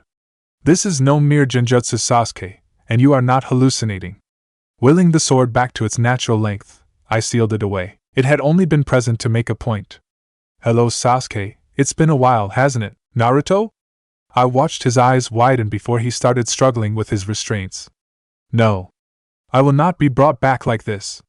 You hear me, Naruto? I will not allow it. I don't think you are in any position to state such a thing. Your chakra has been sealed. You're not going anywhere unless I decide so. I replied. Then release me. He shouted. You have no right to do this to me. You abandoned the village, Sasuke. Several of our comrades were harmed trying to bring you back. And you stuck a hand into my chest. I didn't ask to be brought back. He refuted. I made my choice to pursue my goal, they made theirs. Please don't do this, Naruto. As someone with their own dreams, don't take mine away. Not after what I did for you. Did for me, you say? Wait. Did he actually believe? I defeated you and could have killed you, but I didn't. I let you live, so you have no right to intervene with my goal. Returning me to Konoha will be the end for me, so let me go like I let you go at the valley. Huh. He actually thinks he did me a favor. Even after driving a Chidori into my chest. I don't know if Naruto really died from that incident or if it was an unfortunate coincidence when my presence overrode his. But he's no longer here. And I doubt anything Sasuke did was beneficial. So his argument held no sway over me, even more so because I did not plan to return him to the Leaf just yet. He could end up playing an important role. It's not that easy, I said. I made a promise to bring you back, even if you had to come kicking and screaming. Then I'll come back myself. After I've killed my brother. He replied instantly. Let me go now, and after Itachi is dead, I will return to Konoha. You have my word. I let the proposal sit in the air for a moment before replying. And why would I do that, Sasuke? Why risk it? The Akatsuki are after those like you. People who have tailed beasts in them. If I get my way, Itachi will die, leaving you with one less threat to worry about. It would benefit us both. He outlined. My presence here along with the Kusanagi would suggest that Orochimaru was dead. I started, taking into consideration that I easily defeated him. What makes you think I worry about the Akatsuki? Answer me that, HN. That fool wasn't the strongest member in the organization. They had a leader. A leader? Yes. A leader and other strong shinobi. He didn't speak of them often, but he made secret bases and countermeasures for a reason. Is what he finally went with. Not at all useful, but it led to my real demand well enough. I stood up and moved 2 steps closer, causing his jaw to clench. You're not wrong, Sasuke. I do have a certain empathy for you and your dreams of vengeance. So, I will accept your promise of coming willingly after the deed is done, but I want something else right now. Which is, in return for freeing you, I want the location of every hideout you know of. Big, small, empty, occupied. I want them all. Do that and you will be allowed to pursue Itachi. I offered, looking him straight in the eye. Just that? Simple hideouts? I nodded once. After some mental deliberation, he relented. Fine. I have been to. No. Moving quickly, I brought out a map and writing utensil and freed one of his arms. Marked down them. Taking the proffered pen, he jotted down 4 different locations with one spaced out further from the rest. He looked at me when he had finished, but I knew better. You can't hide your deceit from me, Sasuke. I said all of them. He hesitated before making one last notation. I've done what you asked for, so unseal my chakra. He all but demanded. The seal will come off in a minute or so. Making sure I had everything placed away, I went to leave before pausing. One last thing, I plan to deal with the Akatsuki sooner rather than later. If you waste time, you just might lose your chance at your brother. I thought about making a threat about going back on our deal but decided otherwise. With my piece said, I began walking to the exit where his voice reached me. What are you going to do with those locations? Was that worry for his future team members perhaps? I'm sure the Hokage would appreciate having the location of these 5 bases. I'll turn them over to her. I look forward to our next encounter, Sasuke. And with that I left the room. Once in the hallway and out of Sasuke's sight, I nodded to Kurama, who made a hand seal to disperse the chakra restricting seal. With his chakra back and an arm free, he should soon be able to escape the ninja wire. There are plenty of tricks for that after all. Giving Kurama the map and a custom storage scroll, I made 3 clones who quickly transformed into nondescript ninjas in black attire and plain masks. Taking the cue, my partner transformed as well. I leave the rest up to you, I told him. I don't know if he plans to form his team again, but it's best if you hurry. Red eyes glanced over the other clones before looking back at me. Got it. Safe travels, thanks. Good hunting. The next few seconds saw us blowing a hole in the ceiling and escaping into the light of dawn. I was heading back to the village while they would go looking for the different bases. The hope was that they would find and search them all by the time I reported back to Tsunade in a day. It would really help in circumventing any anger she feels about this stunt. Seeing how far Kurama's mind could extend away from his body was why he had accompanied my clones. The results from this test would factor into later plans. Running over the barren land, the events of the past 24 hours swirled around in my head. There were things that could have been changed, but, in the end, it was a day of repeat successes. Kabuto was dead along with his master. Although I could have tried to obtain the location of the Shinigami mask, I knew he wouldn't have easily given it up. Not when he likely knew I was going to end him either way, and dealing with Sasuke had been the most important event. Okay, likely second most important when considering the return of Madara and Kagaya, but he was up there. Not only for his DNA, but also to guide him down a certain route. The ideal outcome was him finding Itachi and learning the real reasons for the Uchiha massacre from his mouth rather than someone else. From there they would likely fight and Itachi would die by Sasuke's hand like he intended, and then Sasuke would return to the Leaf. In this scenario he wouldn't have been used by Obito to attack B nor the Kage Summit, and wouldn't be branded a criminal by every nation. Everyone would be better off in this hypothetical outcome. Everyone but Obito, but that's perfectly fine. Goes. Sasuke Uchiha once again found his hand being forced by factors out of his control. First it had been his own brother slaying every member of their clan except him, then it had been Orochimaru putting a curse seal on him and tempting him with power, and most recently another person had thrown his plans into disarray. Of course, he hadn't been completely without choice regarding the second occurrence, but it had made sense in his mind. Konoha was keeping him from his potential. Therefore, he would use the pitiful snake who had asinine dreams of taking his body and then kill him. Before the might of an Uchiha, Orochimaru would be nothing more than a stepping stone. After that he would have formed a team to help track down Itachi, and then prevent interference while he avenged his clan. Said plan had to be adjusted now. Hello Sasuke, it's been a while, hasn't it? Naruto Uzumaki. His old teammate who had graduated bottom of the class but had proven to be more than meets the eye. Yet despite his hidden strength, Sasuke would never have foreseen what transpired in that base. You're not going anywhere unless I decide so. That Naruto was not the same one he left barely clinging to life at the Valley of the End. The new one had been confident and collected as he laid down the ultimatum. And why wouldn't he be? He had managed to sneak in and place Sasuke in a disadvantageous position from the very beginning, and from there the tone had been set. It was only his pride that had prevented him from openly pleading to be allowed free. His very dream had been at stake after all. Yet, although he had gotten away, he couldn't help but feel as if he had been toyed with. Without his Sharingan, it was hard to analyze the situation with the clarity he was accustomed to, but he felt positive that Naruto had been pleased by the final outcome. Something that made him seethe as he reflected on that event. To be played like a fool, it would never happen again. He knew just the deterrent to prevent it. With that, he put on a burst of speed to arrive at his destination faster. With the possibility of leaf forces coming after the hideouts, time was of the essence. Finally, he thought as the water-based southern hideout came into view. But the sensation of relief did not last for long. This base was used to hold prisoners for whatever reasons Orochimaru might need of them. As such, they were kept behind bars at all times. That was not the case at the moment. Various people could be seen milling about on the island. Their white rags denoted their status. As Sasuke walked from the water to the underground entrance, the recently freed prisoners made a path for him. None looked eager to interact with the obvious shinobi.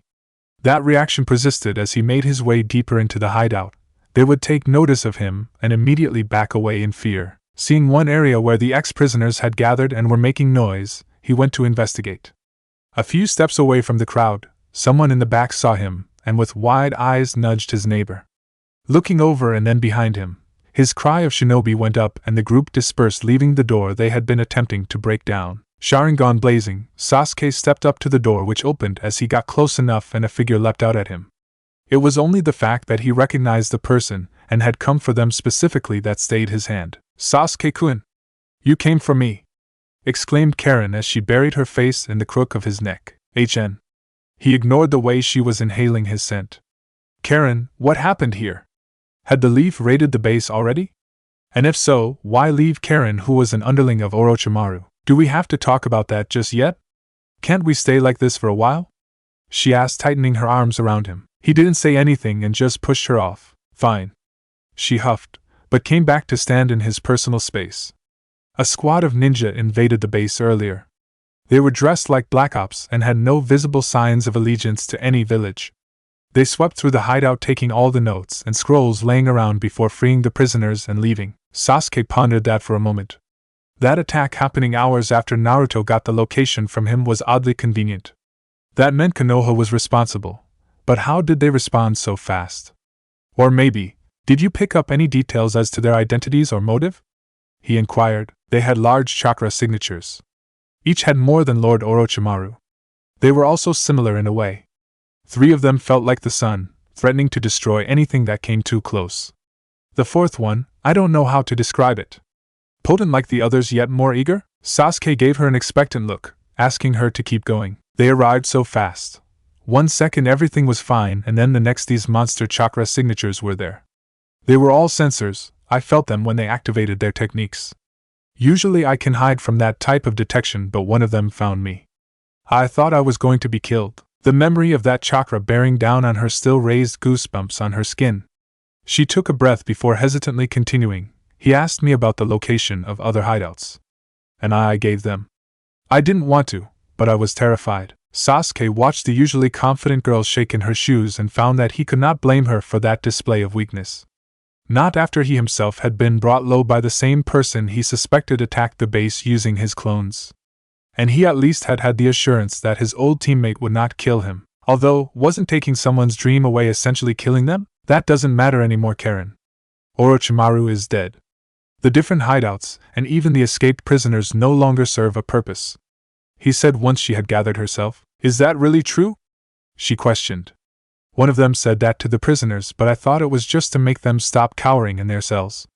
And of course after they left, those unwashed brutes tried to attack me. Like I was the one who locked them up. She fumed in her typical way. Yes. I saw the proof. He left it at that. But Lord Orochimaru had taken so many precautions. Could he really be dead? She wasn't close to him. She doubted even Kabuto would be considered as close to his master, but she knew that at least. The snake summoner had been addicted to his pursuit of immortality. It doesn't matter if he survived. He's gone now, and I'm moving on to what I joined him for. Turning off his Sharingan, he looked her in the eye. I'm forming a team to help me find Itachi.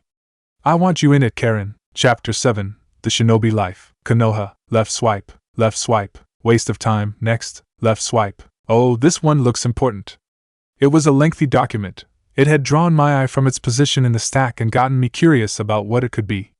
Not many would choose to create something this time-consuming without first gauging interest. But I see why they might feel confident in gaining approval. On the front was a familiar symbol and a title. Following was an overview, and beneath that were signatures from the headmaster of the academy along with various instructors. Irika's name being the second on the list. Color me intrigued.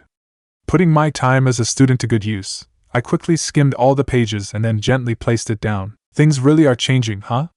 And it wasn't even due to anything I did this time. I looked at the proposal submitted to the Hokage's desk again. It seemed Irika and his teacher friends wanted to make the academy curriculum more wholesome, introduce students to various ninja arts before graduation, and even work on chakra control techniques up to tree walking. I could definitely see the benefits of a move like this, but it would also require more effort to be put in by the instructors and students. Easily worth it if the goal is to have quality genin enter the force each year. Of course, that was the positive way of looking at it. My world would have seen it differently. More efficient child soldiers. Built different or not, most genin still started their careers around age 12. It's simply how things are done, but at least now they might have slightly better odds in the field. Did this also happen in the original timeline? Perhaps in the background. Picking up the document, I placed it in the pile on the right, which consisted of one other proposal from the Seals and Barrier Department. A department I was starting to grow familiar with. Looking to the left, the pile of documents that I found to be of little importance was at least 4 centimeters high. And the pile still unsorted? Twice as tall. Ugh, she called it preparation for one day running this office. But both of us know what she meant. She hadn't been too thrilled when I brought back news of engaging Orochimaru and Kabuto alone, and this was the punishment. Helping her get through all her paperwork by prioritizing the documents that weren't classified into a pile that should be attended to soon and another for the useless ones. After the third day of doing this, I could say that the number of requests and forms of various types sent to the Hokage was honestly absurd. Yes, she was the head of the village and had final say, but some of these things had no need to come this far up the chain of command. Reaching for the next document, I was very aware of the time barely moving, and that's that. Just in time for lunch. Raising her arms above her head and yawning, several cracks could be heard as her spine adjusted. Shizen? Brat. What do you want to eat? I'm in the mood for some chicken breasts. That sounds fine, my lady. Naruto-kun? I grunted in assent from my position slumped over the little workstation they had arranged for me to the side of Tsunade's desk. Chicken breasts it is. Perhaps with cooked brown rice on the side? Of course. Cat. A figure dropped from the ceiling and took a knee. Get my regular and 2 of Shizen's from the Akimichi's place. You know the one. Switch the sake with water, please. Shizen added, again with that? Whatever, no sake, cat. With a crisp hi, the Umbu left the room. You know, a little bit of alcohol here and there won't affect my duties. Their serving size wouldn't even get me tipsy. She grumbled. It's the principle behind the act, Lady Tsunade. And besides, what kind of example would that be setting for Naruto-kun here? I looked up at the two of them. What not to do as the Hokage? She shrugged her shoulders. Way ahead of you. A small laugh left my lips. Rule number 1, don't become the Hokage while young. Rule number 2, don't become responsible for the paperwork. At least not personally. I don't think it works like that, Naruto-kun, but if there's one person who could manage to get around the paperwork, it would be you. I am pretty amazing, huh? I preened while she laughed. But I'm sure Tsunade here could actually use a clone to take some of the stress off. I pointed out. Of course I could, she snorted, but to maintain it for any useful period of time would require me to activate my seal. Going that far for something so trivial is just idiotic, and Shizen also wouldn't allow it. I smirked, cutting straight to the heart of the matter. No, she wouldn't. Tsunade sighs and sends her apprentice a side glance. Personally, I think this is her revenge for all the years she had to put up with my antics. With the drinking, and what not. Lady Tsunade! I would never do such a thing. Using that stockpiled chakra on a little paperwork is just a bad idea. You never know when you might need it, so better safe than sorry. Is it me, or does that bright smile feel a little too bright? Guess playing nanny to a grown woman can get to even the nicest of people. To treat your poor sensei this way, after all I did for you. I'm heartbroken, Shizen, absolutely devastated. A hand was placed onto her oversized chest while she shed crocodile tears. Good thing Sakura would never betray me like that. I'm only looking out for your best interests, my lady. Shizen doubled down. Obviously not, otherwise you wouldn't have denied me my sake. It's the only thing that keeps me going when faced with these physical constructs of misery. What I wouldn't give to learn how Sensei managed for so long with this hat. It was probably whatever he was smoking in that pipe of his. I offered to their amusement. That had been a theory of mine while watching the anime. Hiruzen resorting to reading smut and getting high as self-care. Hilarious. He always did like that pipe. Tsunade remembered with fondness in her voice. He first picked up the habit after grandfather and granduncle died. After that, I don't think a day went by where the damn thing wasn't on him. Used to drive me insane. Yeah, it was present till the very end. I agreed. Did that thing survive the fight against Orochimaru? Seems like the oddest things last the longest. So, Naruto-kun, any of those documents going straight to Tsunade-sama? Silently thanking Shizen for breaking the atmosphere before it could set, I reached for one of the piles to hand to her. Yeah, luckily for her there are only 6 of them. The rest can either be sent to different departments, or placed at the bottom of her stack. Taking them and running an eye over the forms, she hummed in though as one caught her attention. Iruka-sensei is certainly living up to his promise. She noted. The Academy sent in another request? Let me see that. While she read through the 22-page proposal, I sent an inquisitive look at Shizen. Tsunade had said another, hadn't she? Shortly after you left, Iruka-sensei came to us and voiced his desire to revamp the Academy and what it taught its students. Getting his fellow sensei along with the headmaster together, the first request was sent in about 2 years ago. It was designed to be the foundation that later changes would be built upon. Shizen explained. What did that one do? Created mandatory psychological evaluations for students before joining the academy, and then at the end of each year. She smiled at my expression. I know. Those evaluations were normally reserved for Anbu or those in positions of leadership, so to ask children to take them was quite the maneuver on their part. Yeah, I can't imagine it was easy to pass. What is that information used for? I had a few ideas myself. On the surface level? To instill the right mindset. I'm sure you can see it for yourself looking back, Naruto-kun, but very few genin graduate from the academy both knowing and understanding what the leaf headband represents. Rather than expect the jonin instructors or negative experiences to show them how dangerous the ninja career is, the academy will now work to ensure that each student has the correct mentality going forward. Those who feel that path is not for them can decide that early and quit before coming to that realization after something that happens in the field. I just prefer to not receive more patients who were crippled or disfigured before getting over their misconceptions. She defended herself. Watching her force the tension out of her body, I couldn't prevent the small smile on my lips.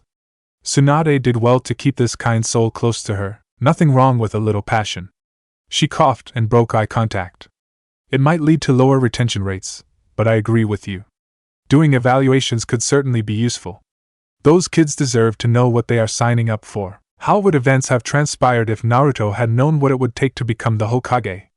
To really understand what a shinobi was and what they did, and then to realize that the Kage was expected to be capable in all those fields. Even his hero, the 4th Hokage, only got the position after slaughtering a whole platoon of IWA troops and winning a war for Konoha. Naruto had been able to gloss over that fact, but what if he had been required to acknowledge it?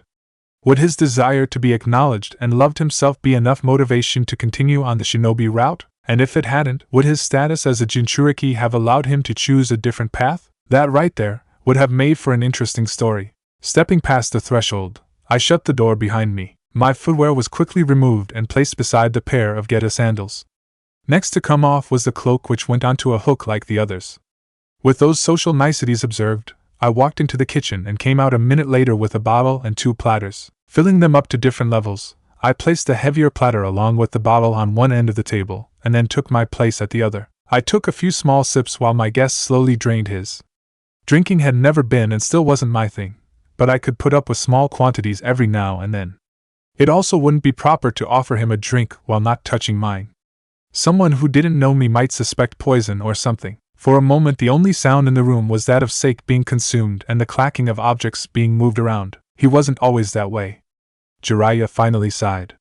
There was a time when I was proud to call him my teammate. I sat up straight and pushed my platter away. Of course. The legendary Sannin.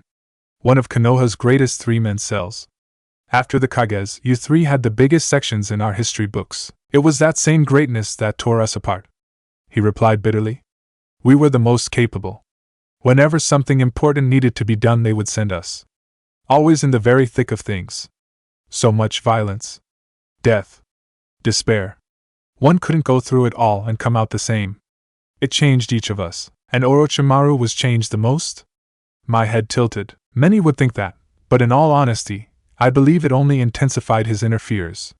You need only go on so many missions, kill so many people, see so many comrades die, before you start becoming numb to it, and wonder when your time will run out, and hence, his quest to become immortal and learn every jutsu possible. Almost the same concept as that other snake-themed, nose-less villain, unfortunately. He became the monster people will always remember him as. He reached out for the bottle and appended the rest into his container. That thing ran out faster than I was anticipating.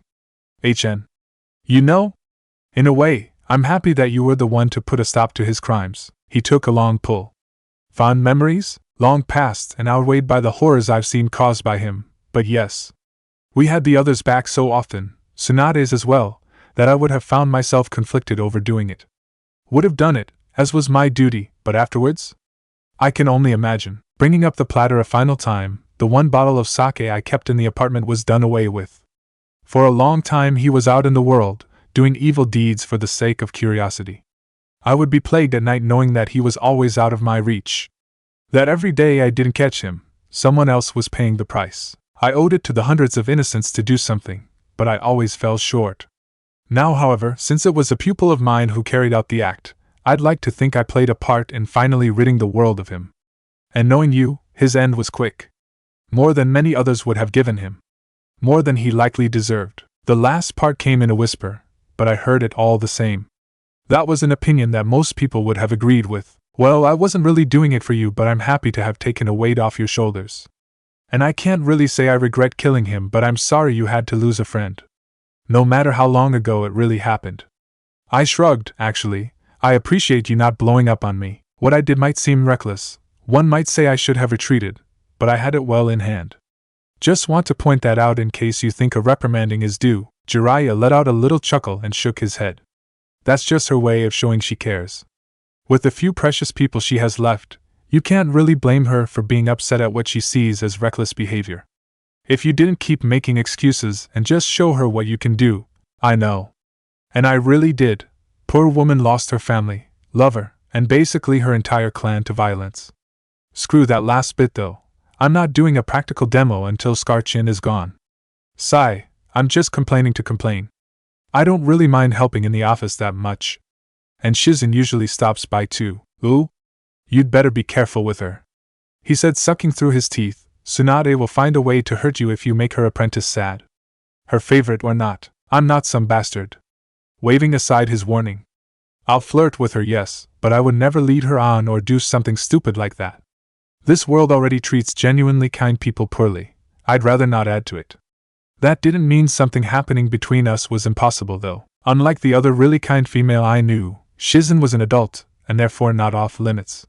She only needed to show interest, and how dare he jump straight to that conclusion? I find the lack of faith disturbing. Good.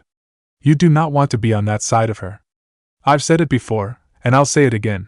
The closest I've came to death was under that woman's fists. Whoa, slow down there. I'm not going to let you compare what you did and what you think I'm doing. There's a huge difference. What you did was stupid to the max. How the hell do you fall into the bath with her? What kind of ninja does that? I asked incredulously. I couldn't help but shake my head. That was the very definition of the high risk, low reward. An idea hit me. Maybe we could get a Yamanaka to. Never. The rejection was swift to come. Heh. I wouldn't have shared either. A heavy sigh tore through my fantasy of 106. I always figured I would be the first to die. Compared to those two, I may as well have been a normal ninja. To think, the one who fought it the most was the first to fall. There really must be a cruel god out there. What else would explain this life we live? I couldn't fight back a sigh myself. Jiraiya and I were close. Maybe it was a different dynamic than what Naruto and he had in canon, but that relationship was there all the same. We were brothers. So it wasn't a surprise that we discussed philosophy at times. His goal in life was striving towards peace after all. I didn't mind since I appreciated intellectual conversation like anyone else, but it never failed to give me an odd feeling to my stomach. All the talk about violence and suffering and wanting to put an end to it made me uncomfortable because I was a lot less optimistic about a happily ever after than Jiraiya was. Not to say he wasn't somewhat jaded himself, but he didn't know what I knew. In short, that there was a sequel to this story. The less said about the possible origin of this story the better. Even if we get through this next year or so and all my plans work out perfectly, there were still threats lurking about. And I suspect that there always would be. That was the nature of this setting. One conflict after another leading to generation after generation either dealing with it or passing down the burden. I think it's safe to say very few people received happy endings. Speaking of tragedies, it did bring to mind a subject that I'm sure was already circulating in Jiraiya's head. I hadn't wanted to mention it just yet, but better now than creating another somber mood later. There were several documents he had lying around. Did Tsunade tell you about them? I asked. Part of the reason she called me back. Very illuminating information. A muscle in his jaw flexed subtly. Okay, that was definitely a hot topic. I told Sensei not to trust him. A man like that could never keep his hands clean. He'll get his. But that's not what I was talking about. This leader Orochimaru feared. Possessing the same eyes as the sage? That trait isn't very common, is it? Oh. That. Jiraiya seemed to age before my eyes. No, there's only one person who fit that description. He was a redhead, however. Unlike this pained figure, red or orange. Doesn't really matter. It's the eyes that are important here. Your old student could potentially be alive out there. Alive and capturing Jinchuriki for some reason. I know Naruto. Trust me, I know. One headache removed and another comes up almost immediately. Yeah, may you have interesting times is what the Chinese used to curse people with. All the more reason to find out what is happening in AIM. I knew he would say that. He's not an ordinary shinobi, Jiraiya. Leader of a group of S ranks. Rogue S ranks. Well, neither am I. Might not be leading notorious rogue ninja, but like you said, legendary Sannin. And that's without the aid of Senjutsu. There might be more than one Akatsuki member hanging around there. Okay, enough of this. You don't have to prod me, Naruto. He laughed. I would have suggested you come with me anyways. There is no one else I would want at my back for this. But you realize that we can't just bull our way in for this. AIM has been sealed tight to outsiders for a long time now, so we'll need a plan. And permission, naturally. One international escapade might be forgiven, two is asking for repercussions. If only they knew the Orochimaru encounter was premeditated. Cool, I would have just followed you anyways.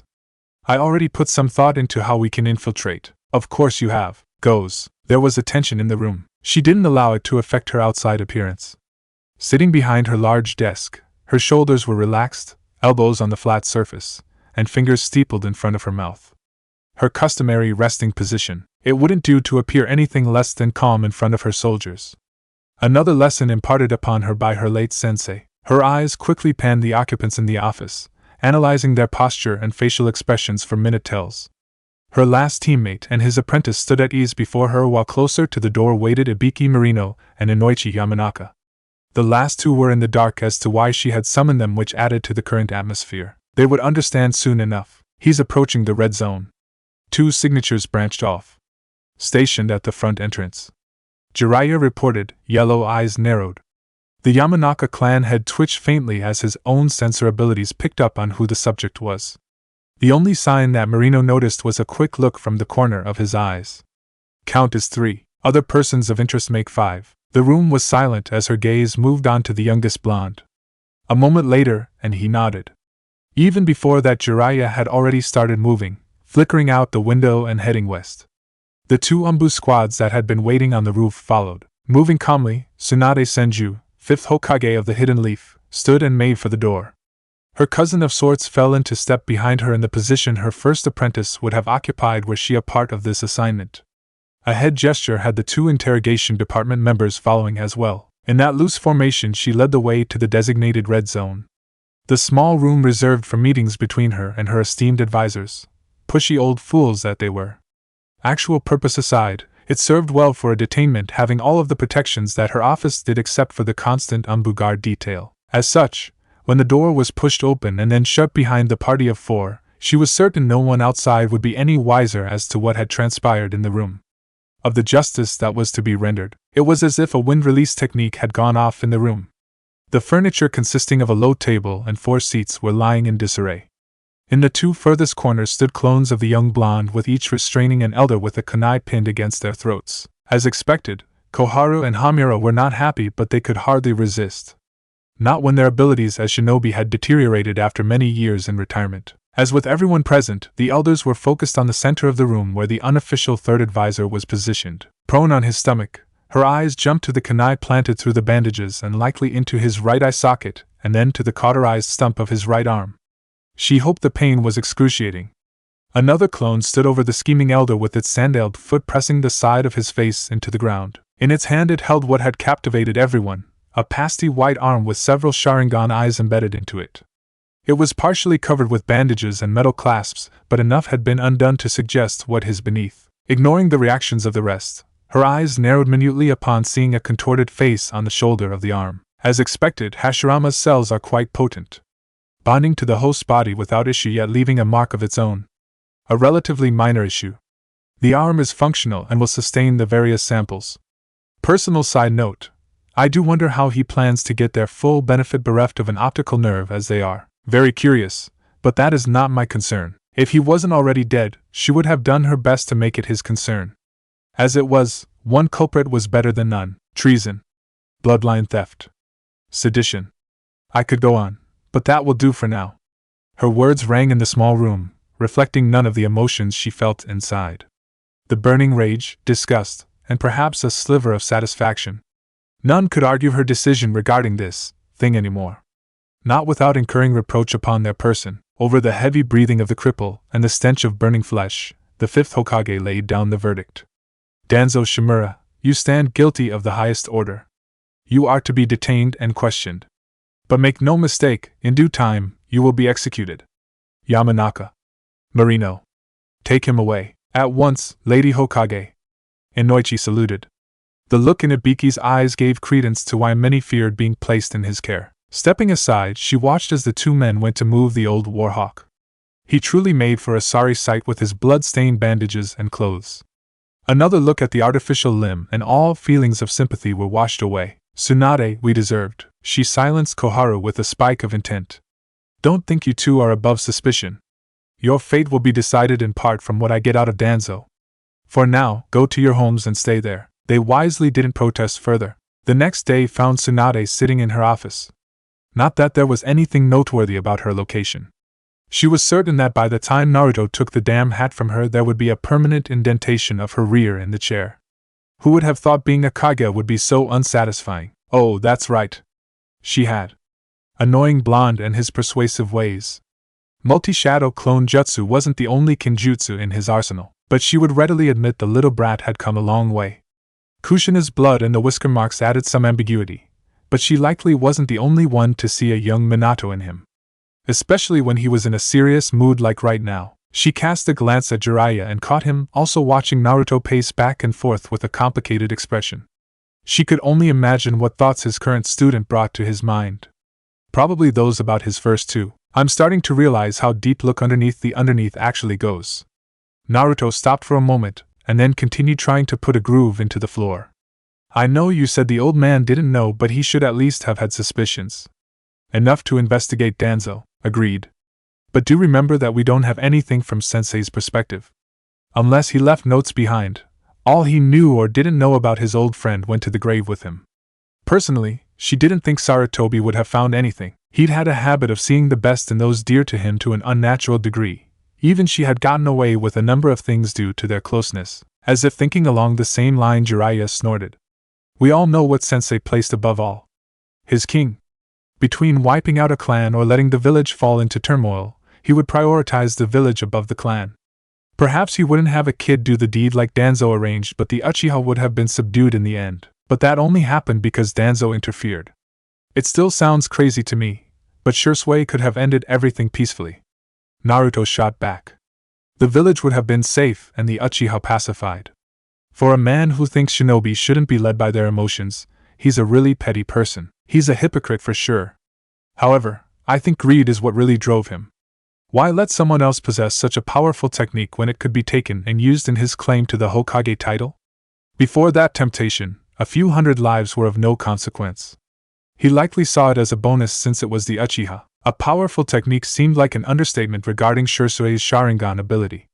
Able to manipulate the mind and suggest commands with a single look, or completely subvert one's personality with prolonged exposure. That was what Danzo had been capable of with the eye in his head, but she believed the technique could likely do more. Shursui would not have been able to prevent the revolt the Uchiha were committed to if he had to maintain prolonged eye contact with each person of influence. No, either having the complete set made it more powerful or Shursui had better compatibility with the technique seeing as it was his. It hadn't been easy getting the information out of the cripple. His paranoia had led to the accumulation of several methods to make a walk through his mind difficult. Not impossible, just difficult. With some helpful seals and Ibiki's aid on the physical front, Inoichi had shed some light onto the shinobi of darkness and his exploits. Truly despicable deeds that made her grateful he had never unlocked the full potential of Shirsui's eye. She sighed as she listened to the sensei-pupil pair converse. Danzo was locked away and would soon be executed, but that was not the end of this chapter. Far from it. When she had first combed through the documents Naruto recovered during his illicit trip, it hadn't taken long to put together the crumbs scattered across numerous texts to realize Orochimaru had a backer inside the village. One in a high position. Subtle investigations and queries later, and the suspect had been narrowed down to Danzo. Naruto, when he'd heard, had advocated for a discreet assassination.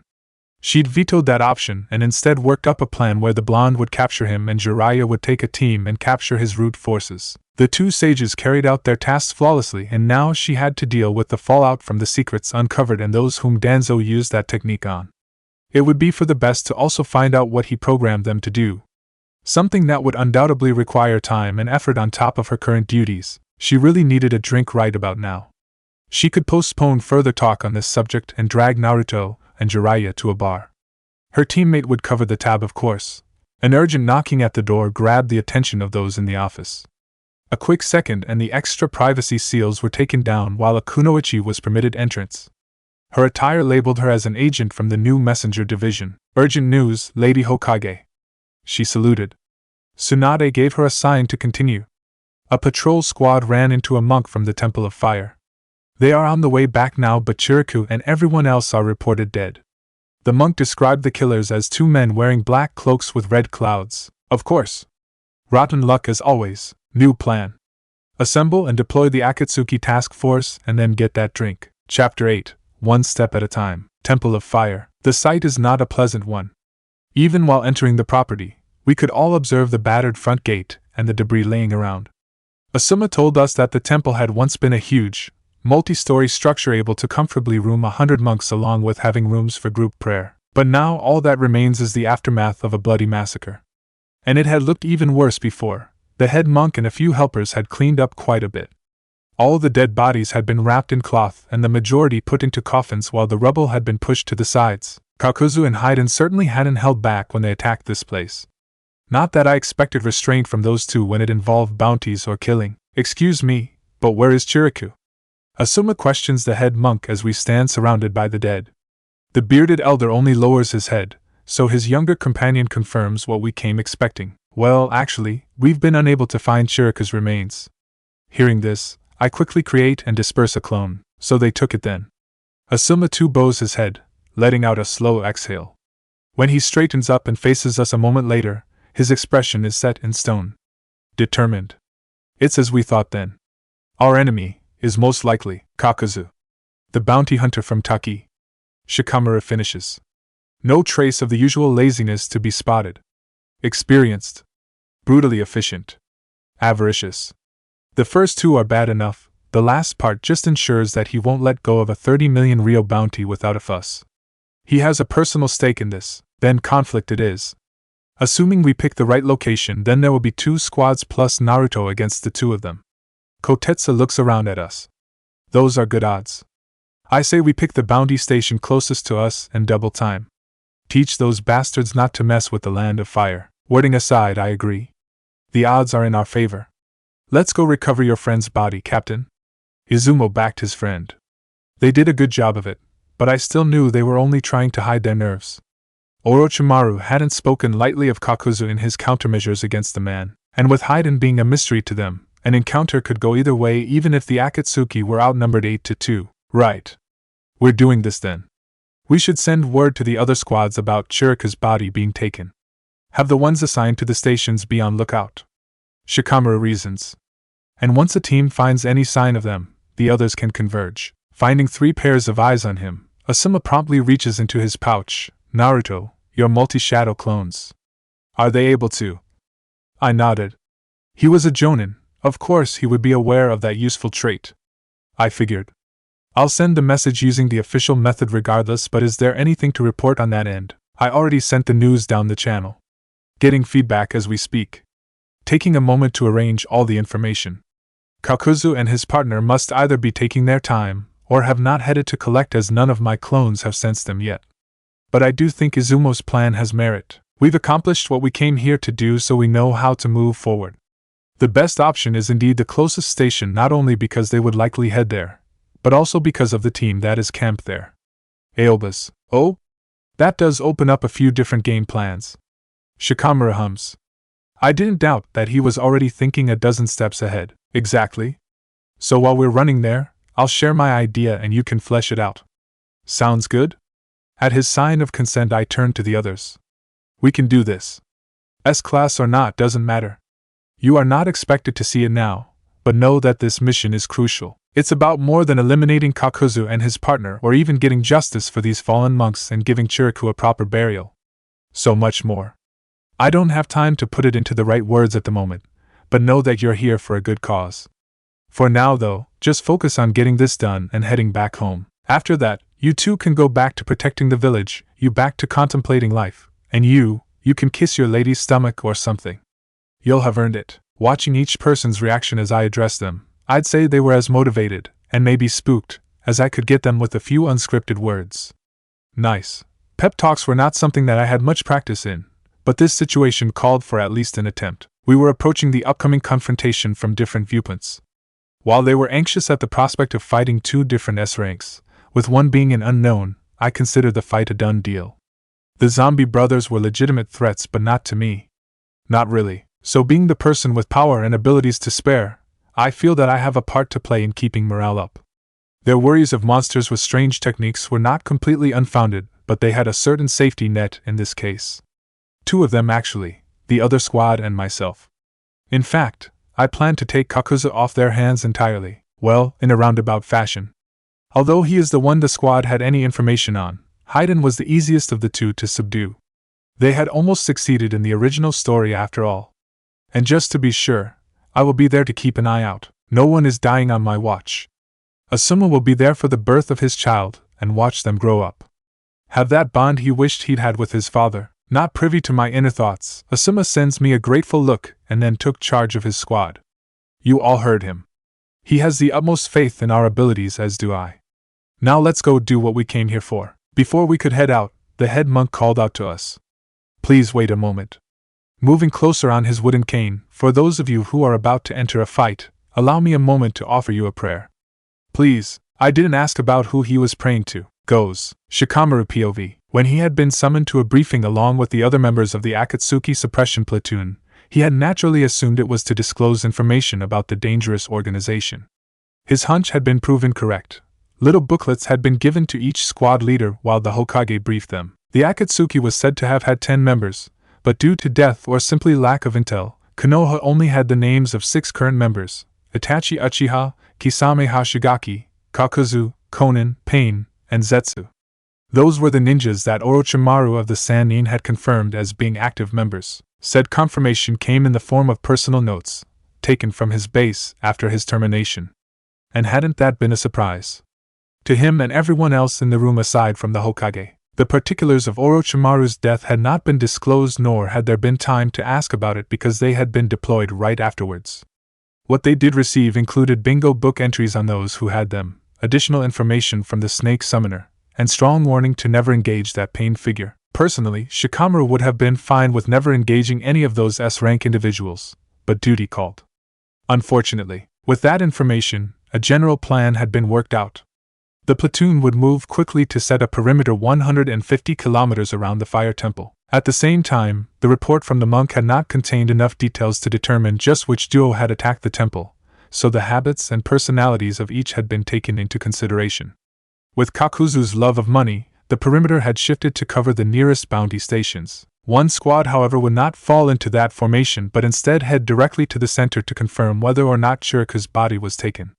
Using the new communication scrolls, the findings would be sent back to the Leaf and from there dispersed to the whole platoon. But never let it be said that the new, hyper-competent Naruto wasn't still unpredictable. Said blonde had appeared at the deployment site and created a clone to shadow every squad while the original, according to him, had joined Shikamaru's team led by Asuma-sensei.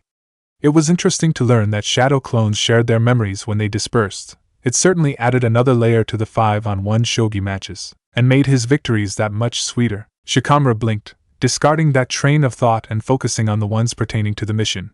The signal would come any second now, and he couldn't afford to any distractions against shinobi of this caliber. He glanced around at his squad members standing in a loose formation, each of them coiled and ready to jump into action. Standing a few paces ahead of them was Naruto, looking uncharacteristically grim in full battle attire. The blonde was holding a closed fist over his right shoulder, and as Shikamaru watched, the hand opened and made the sign to advance. Team Asuma moved, flashing from branch to branch in the direction that Naruto had indicated. While they ran, Shikamaru tried forming a mental map of the distance traveled in an attempt to measure the minimum range of the blonde's sensing technique. Information like that was critical if they should ever do a mission again after all. As the trees thinned out to reveal a path with 2 groups on it, he estimated that they had been a little over 2 kilometers out. Definitely noteworthy. His sensei, backed by Izumo and Kotetsu, dropped down exactly 20 meters from the duo while he remained further back in a tree. The vantage point allowed him to see Team Aoba facing down Kakuzu and his gray-haired partner. Despite a silent landing, the rogue ninjas still sensed the arrival of Team Asuma as the shorter of the two turned around, completely leaving his back open to attack. "What's this, eh? Looks like they aren't alone, Kakuzu," he stated with a leer. Shikamaru took in his appearance.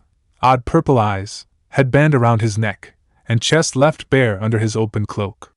In his hand was an oversized scythe with 3 blades that he moved around with apparent ease. "But that symbol, it's another guardian something or whatever." His lazy voice belied the anticipation shining in his eyes. "Another one for Jashin." At his words, Kakuzu, who was holding what had to be Chirika's body behind him, positioned his body to take in both groups at once. His green and red eyes moved over Team Asuma, dismissing them one after the other to focus on the squad leader. "Asuma Sarutobi. 35 million. So he's worth more than that one?" The smile that crossed his face unsettled something in Shikamaru. "Let me take him, Kakuzu. I'll have him feel the same beautiful pain that his friend experienced." "Oh, look at this, he seems pretty angry already." Aside from running chakra through his trench knives, Asuma-sensei didn't act out on his emotions. Something that had him sighing in relief as his eyes scanned the environment, looking for any natural sources of shade.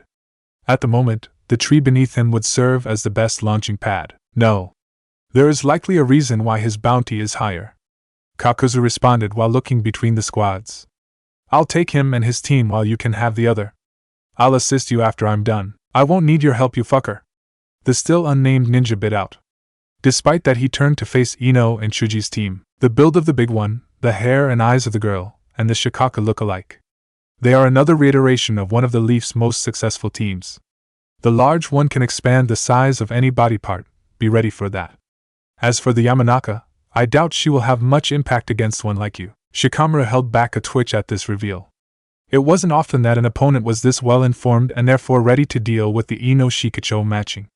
It was becoming more and more apparent that Kakuzu was dangerous. But what exactly was his partner capable of to warrant such a belief? Useless trash, I'm guessing? Whatever. I'll take care of it. He was certainly capable of great arrogance, that one. Kakuzu seemingly ignored him to focus on the largest threat present. There was a tense moment as everyone waited for the other to make the first move. Kakuzu blew up. Black threads seemingly erupted forth from tears in his body, leaving behind a dark monstrosity in the ragged remains of the Akatsuki cloak. The Nara absent-mindedly took in the fact that the majority of the mass was positioned at the back of what used to be a man, and there were masks attached to it. 4 of them. As the alarmed Leaf Nin watched, one of the masks and a significant volume of living thread broke off to create an odd form before grabbing Chirika's body and leaping into the open air. Shikamaru worked out his thought process right away. Kakuzu obviously noted Asuma's interest in the body and was using it to his advantage.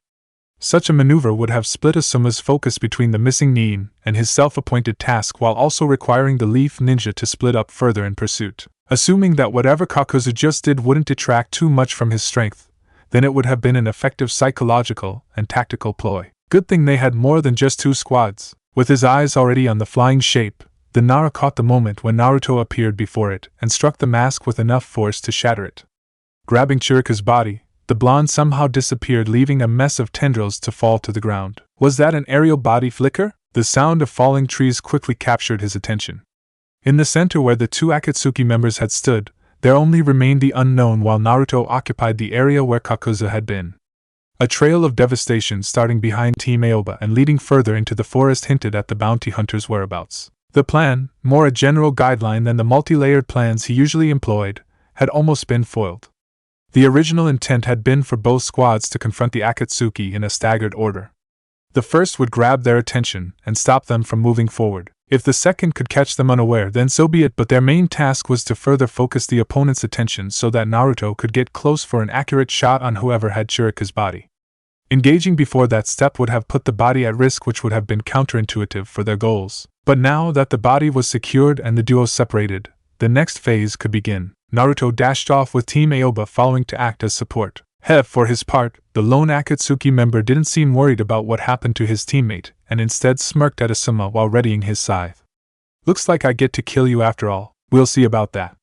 Izumo, Kotetsu, I'll engage, intervene where you see the opportunity. Shikamaru, you know what to do." Upon getting confirmation, Asuma stepped forward to meet the charging opponent. Unleashing his customary jutsu, Shikamaru took control of the shadow casted by the tree underneath him to enhance his reach. He didn't strike immediately, however.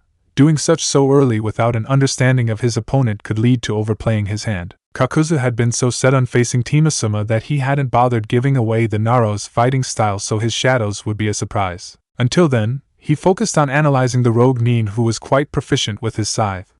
Rather than being cumbersome, the weapon was used to keep Asuma from getting close enough to inflict any damage. Seemingly wild swings clashed against trenched knives, and Shikamaru could tell Asuma felt the power behind those attacks. A formidable close-range fighter it would seem, but he had to have something extra to merit that Akatsuki robe. He could only wait to observe for so long, however. Each second that passed was one where Asuma was risking injury.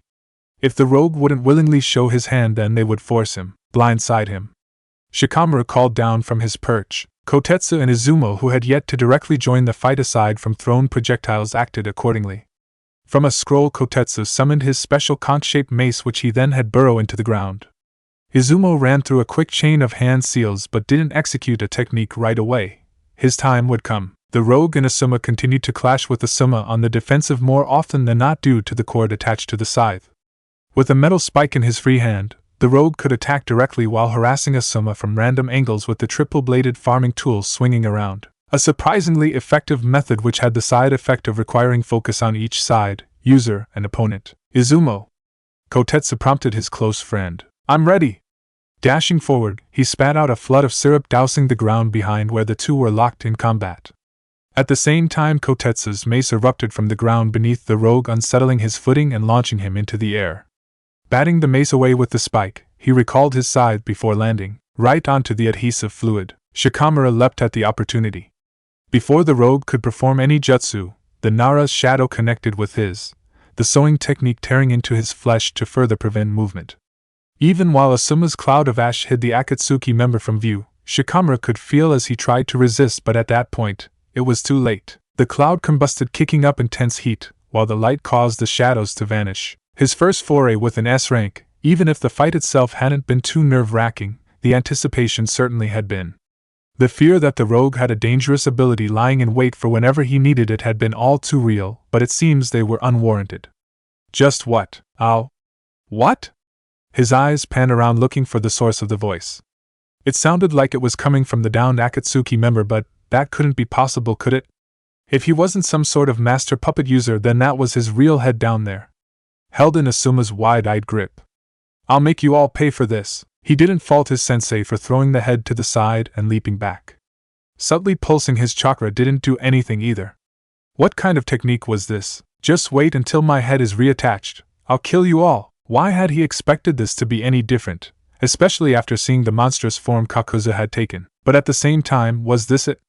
Some sort of immortality technique? One revolving around the brain, seeing as although the head was speaking, the rest of the body was inert. Not something you see every day, is it? For the rest of his life, the Nara would deny leaping in fright when he heard the voice beside him. Glaring up at the Naruto clone standing on the tree where he had been seconds ago, his reply was understandably heated. "Where were you this entire time?" Securing this, he held up a black storage scroll, one of the types specifically used for fallen comrades. "Chirika. I also had to deal with a trespasser. Likely a scout for the Akatsuki." Leaping down, the clone gave the scroll to Asuma-sensei, who took it with a complicated expression. The Nara watched as the clone then moved to pick up the severed head, which had yet to stop screaming obscenities. What are we going to do with that? Asked Izumo. The Chunin looked just as ready as Shikamaru was to be done with this mission. Giving no verbal response, they all watched the clone grasp the head with 2 hands and concentrate on it. Before their eyes, charred skin and exposed bones slowly turned to stone, and soon what remained was more a toad head than human. Surprised like the rest, Shikamaru noted how the marking around the clone's eyes disappeared and yellow shifted back to their original blue. Curious. Hadn't the original's eyes been red? At least the shouting stopped. Now it's done. He nodded to the rest of the body, which was still not moving but had started to leak a greater volume of blood as one would expect from a decapitation. And it looks like my clone is done as well. The other squad is perfectly fine, thank Kami. He sent a quick prayer in hopes that the Akatsuki remain out of the land of fire after this. The last thing he wanted to do was face another of those Nin. Wait, what does he mean by clone? Goes, POV restored, Konoha, I see. Tsunade finally says at the end of the mission report. It was only the 2 squad leaders and I standing across from her, as she hadn't wanted 9 people in her office. Good work you two, your teams handled themselves well. That's enough for now, so as usual after a mission like this, you get a week's worth of downtime. Don't forget the written reports. Yes/hi, Hokage-sama. The 2 responded. After a nod from Asuma, they exit the office leaving me alone with Tsunade, so that went well. I'm guessing the rest of the platoon already returned. I asked while unsealing a scroll. They did. And it did. You worked with them. What are your thoughts on keeping the Akatsuki suppression platoon around?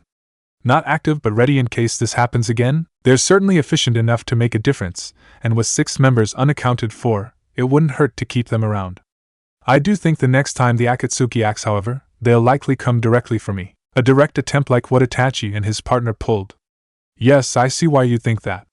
The way things are heading, either they'll come to us, or we'll go to them. Jiraiya? I guessed, unfortunately. They were his students once, so he feels pressured.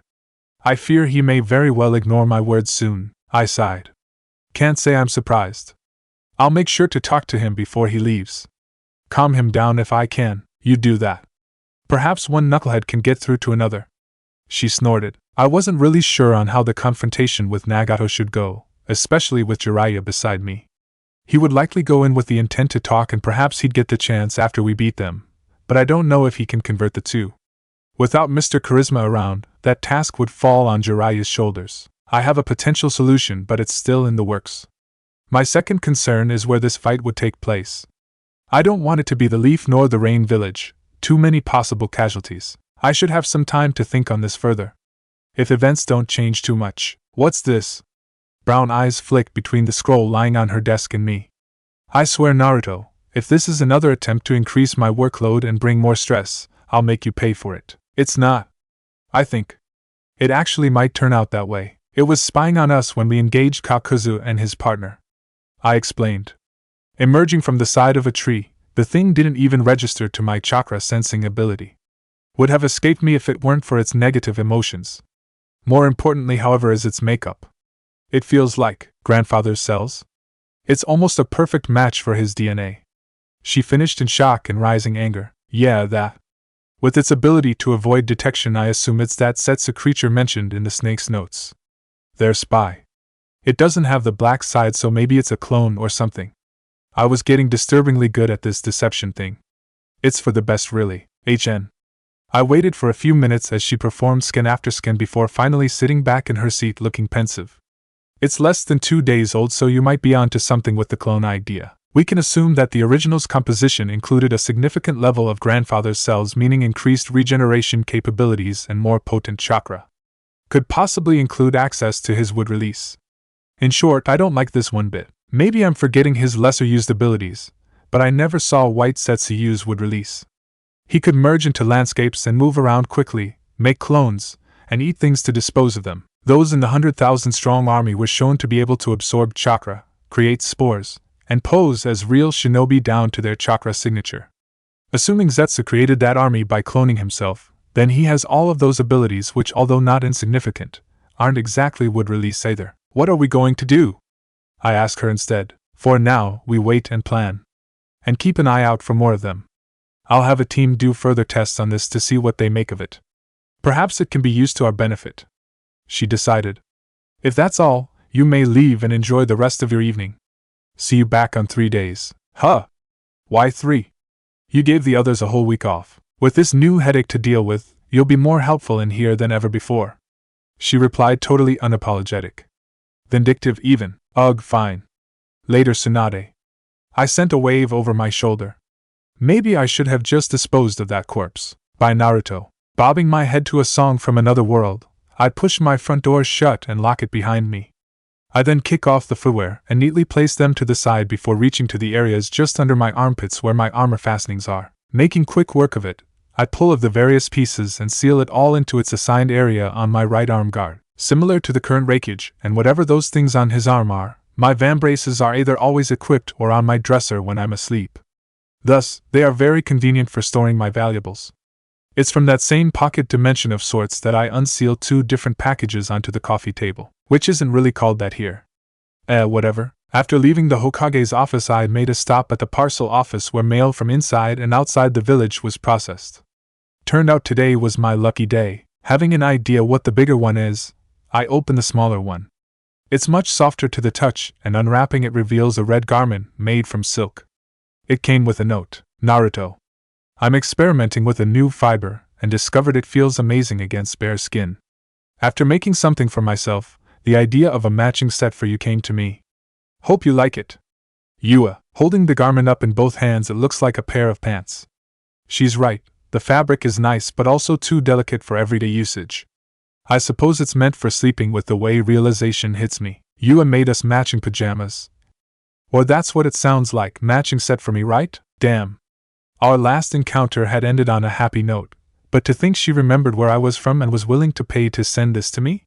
I really wish the reason I had given for being around Tenchi Bridge hadn't been a lie. Really should have went to see her again. Missed opportunity there. Mental note, send her a thank you letter. Also, design a dual-end scroll that's civilian-friendly. I placed the pants and letter beside me on the sofa and turned to the large package. Before opening it though, I feel a prodding sensation causing me to chuckle. Knew I was missing something. Go on then. Kurama says after I summon the clone. Alright. He's not the only one excited for this actually. Been waiting on this for a good few weeks now. Moving deftly, the outer cloth is ripped open and then a wind-coated finger snaps the cords holding the bundle together. Doesn't look like much, does it? Kurama muses, grabbing a panel of wood. They forgot to put assembly required on the outside. I joke. To anyone besides us, it would look like a woodwork project. Wouldn't be wrong either. Here, I think this piece is the base. Okay, hold this there please, and these here. This part's the top, and the latch would go here. In short order, Kurama and I fit the pieces together to form a box-like structure. It's a perfect square with each side about 30 centimeters long. At the moment, our hands are the only thing holding it up, but the fasteners came included along with a hinge for the lid and a latch to keep it shut. This seemingly plain-looking thing was the foundation of what I plan on calling Pandora's box when completed. In Greek mythology, the original container was said to have held all sorts of evil and misfortune that was unleashed upon humanity when opened. I think the name will be very apt with what I plan for it. I'm going to seal Black Zetsu into Pandora's box, as the elusive shogi master behind many of this world's conflicts, and the person laying the groundwork so a crazy goddess can trap everyone in an illusion. He's pretty close to the embodiment of evil in my books. Deserves to be sealed for the rest of eternity. I also don't know how to permanently deal with him. He called himself a physical manifestation of Kagaya's will, and he's proven that old age won't do him off. He's also a very intelligent and wily creature, so if I were to blindside him with an attack and he survives, the odds of me finding him again in my lifetime are low. That's assuming he isn't immune to ninjutsu, and that taijutsu could even hurt him. So rather than discover the answer to that theory in the worst way possible, I'd rather use my sneak attack on something more likely to work. Will you do the experiment today, or do you want to finish this first? My partner asks me. Your clones could certainly perform the seal work in your place. Yeah? They can. I look up from the box. I'll leave this to them. They're basically me, so it should be fine. I create 2 clones who quickly move about the apartment, one fixing up an appropriate workstation right in my living room while the other gets the right brushes and ink. Going back to my arm brace again, I summon a scroll which after a drop of blood summons a book. My personal journal of seals I've picked up over the years. Working with the seal and barrier department upon my return contributed a good amount of the seals in here. I turn to a page about a fifth of the way in, and leave the book on the coffee table. Using the blueprint in there, the clones will place seals onto each panel on the inner side. Then the box will be fully constructed, upon which further seals will be added to connect the previous seals and make them work in harmony. Should maximize sealing capability. The final touches will be reinforcing the entire thing from external damage and securing it from being opened. It might sound like boring work, but I was kind of looking forward to doing it myself. For that sense of accomplishment, because Cammy knows, my plan for an anti-operation seal isn't coming along anywhere near as well. That area of sealing is not easy. Seeing the clones settle down to work, I turned to follow Kurama. Despite how confusing the results of combining Indra and Azure are, the actual process is fairly simple. Combine their chakra. Seeing as how the 4 reincarnates I know were and are shinobi, their chakra permeated their bodies, meaning something like what Madara did was sufficient. He literally grafted a piece of Hashirama's flesh into himself, if I remember correctly. So if that worked for him, I assume it would work for me too. Hence the samples I took from Sasuke a little less than 2 weeks ago. The only issue that remained was the time it took before Madara unlocked the Rinnegan. Of course, I'm a lot younger than when he did it. Sources placed Madara at age 30 or higher during the Valley of the End battle, which should help, but it could still take some decades. I don't want that, and yet, I'm no expert at inciting reactions in chakra. I had the idea of using electricity or some type of current as a catalyst, but it didn't make enough sense. I considered natural energy, but that was just from seeing it mentioned in the snake's work in conjunction with enzymes from Yugo.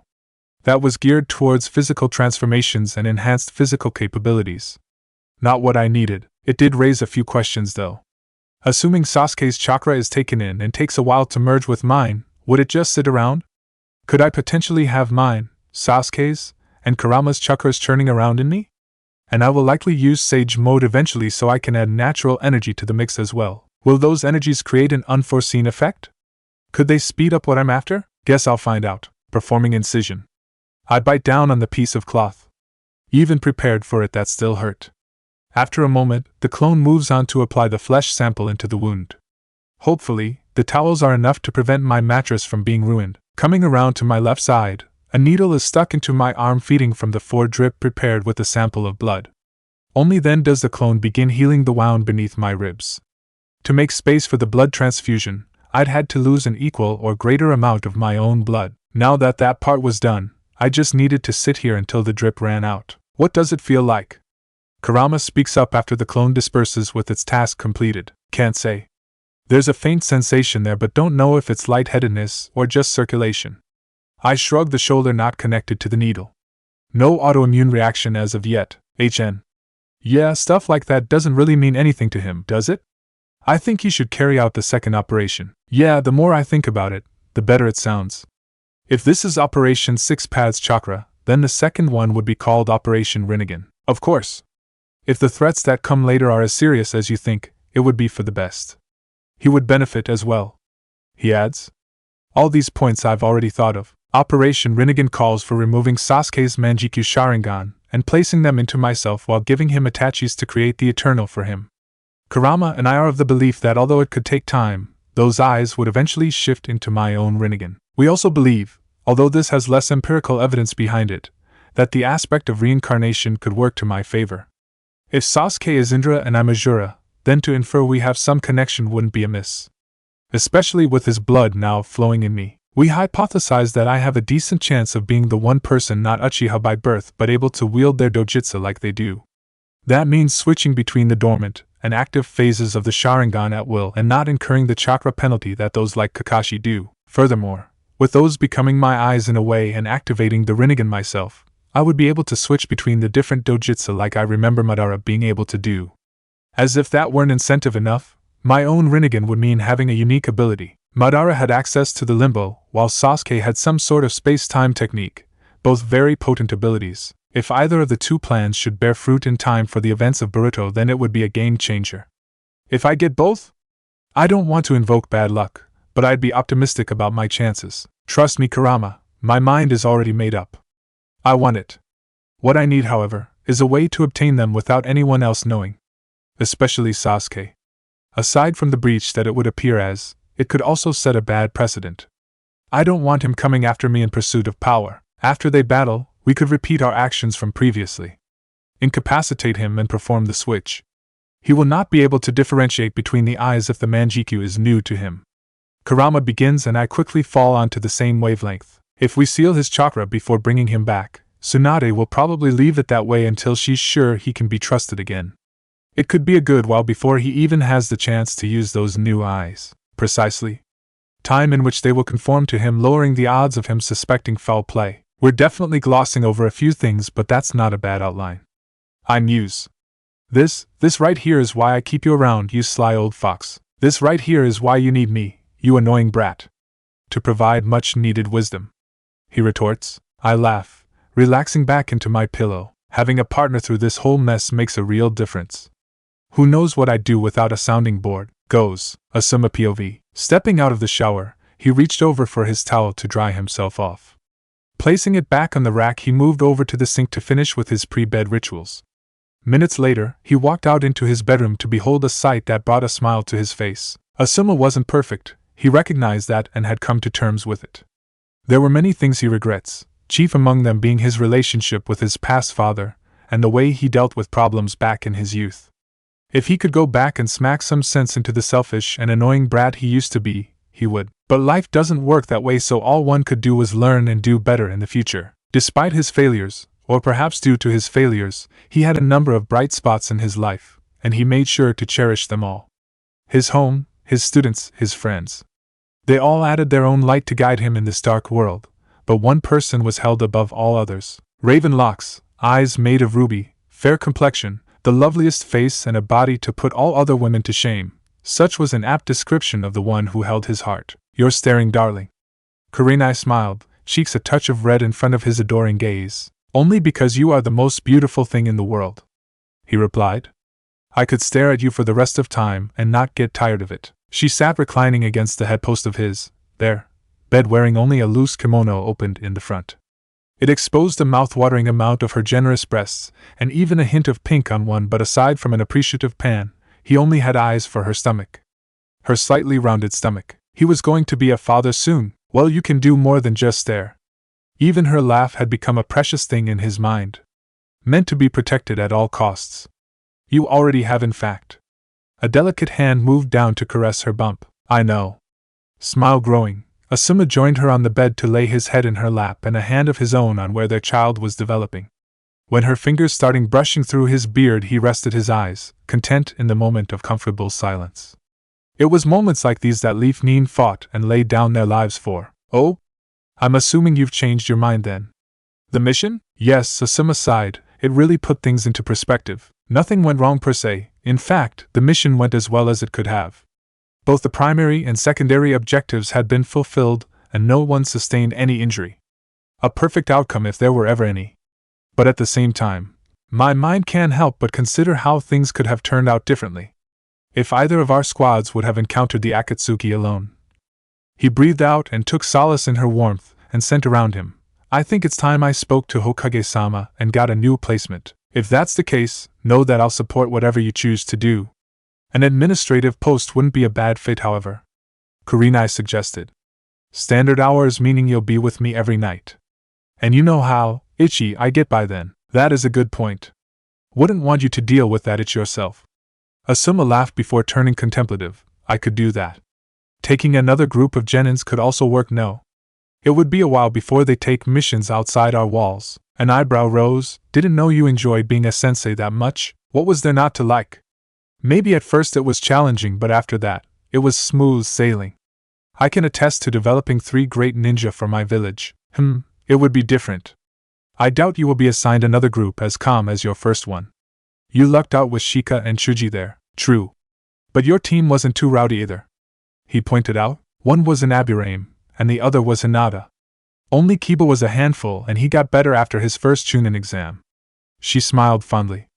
Perhaps she would take another team in the future. Speaking of Hinata, she told me about seeing Naruto working in the Hokage's office. What's that about? I'm not sure. No one seems to know the reason why. Perhaps he's making true on his goal to become Hokage? He shrugged. Isn't he kind of young though? His whole generation, actually. I'm not saying it's impossible, but they have a long way to go before we can hand the reins to them. Unbidden, a conversation on the way back from the mission came to Asuma. He fought that monster alone. He questioned Rado in a low tone, noticing the faint accusation in his voice. The scarred special Jonin just nodded. That was the plan. Our presence was never required. Asuma's gaze landed on the subject of the conversation tree hopping a short ways ahead of them. Said blonde was conversing with his classmates who had taken the chance to swap stories. How strong is he? He mused. Kakuza faced a force of nature. Uzumaki simply outclassed him in speed and strength. Likewise in jutsu application. Rado explained with typical levelness. I would compare it to seeing the fourth in combat. Few could match him, and in the end, it was just a clone using the Kyuubi's power, but yes. A clone. Putting aside the memory, Asuma replied to Kurenai. It's expected that each coming generation be stronger than the one before it. I, for one, am not too worried about them, they will do just fine. It was good to see a son of a Hokage live up to the expectations placed on him.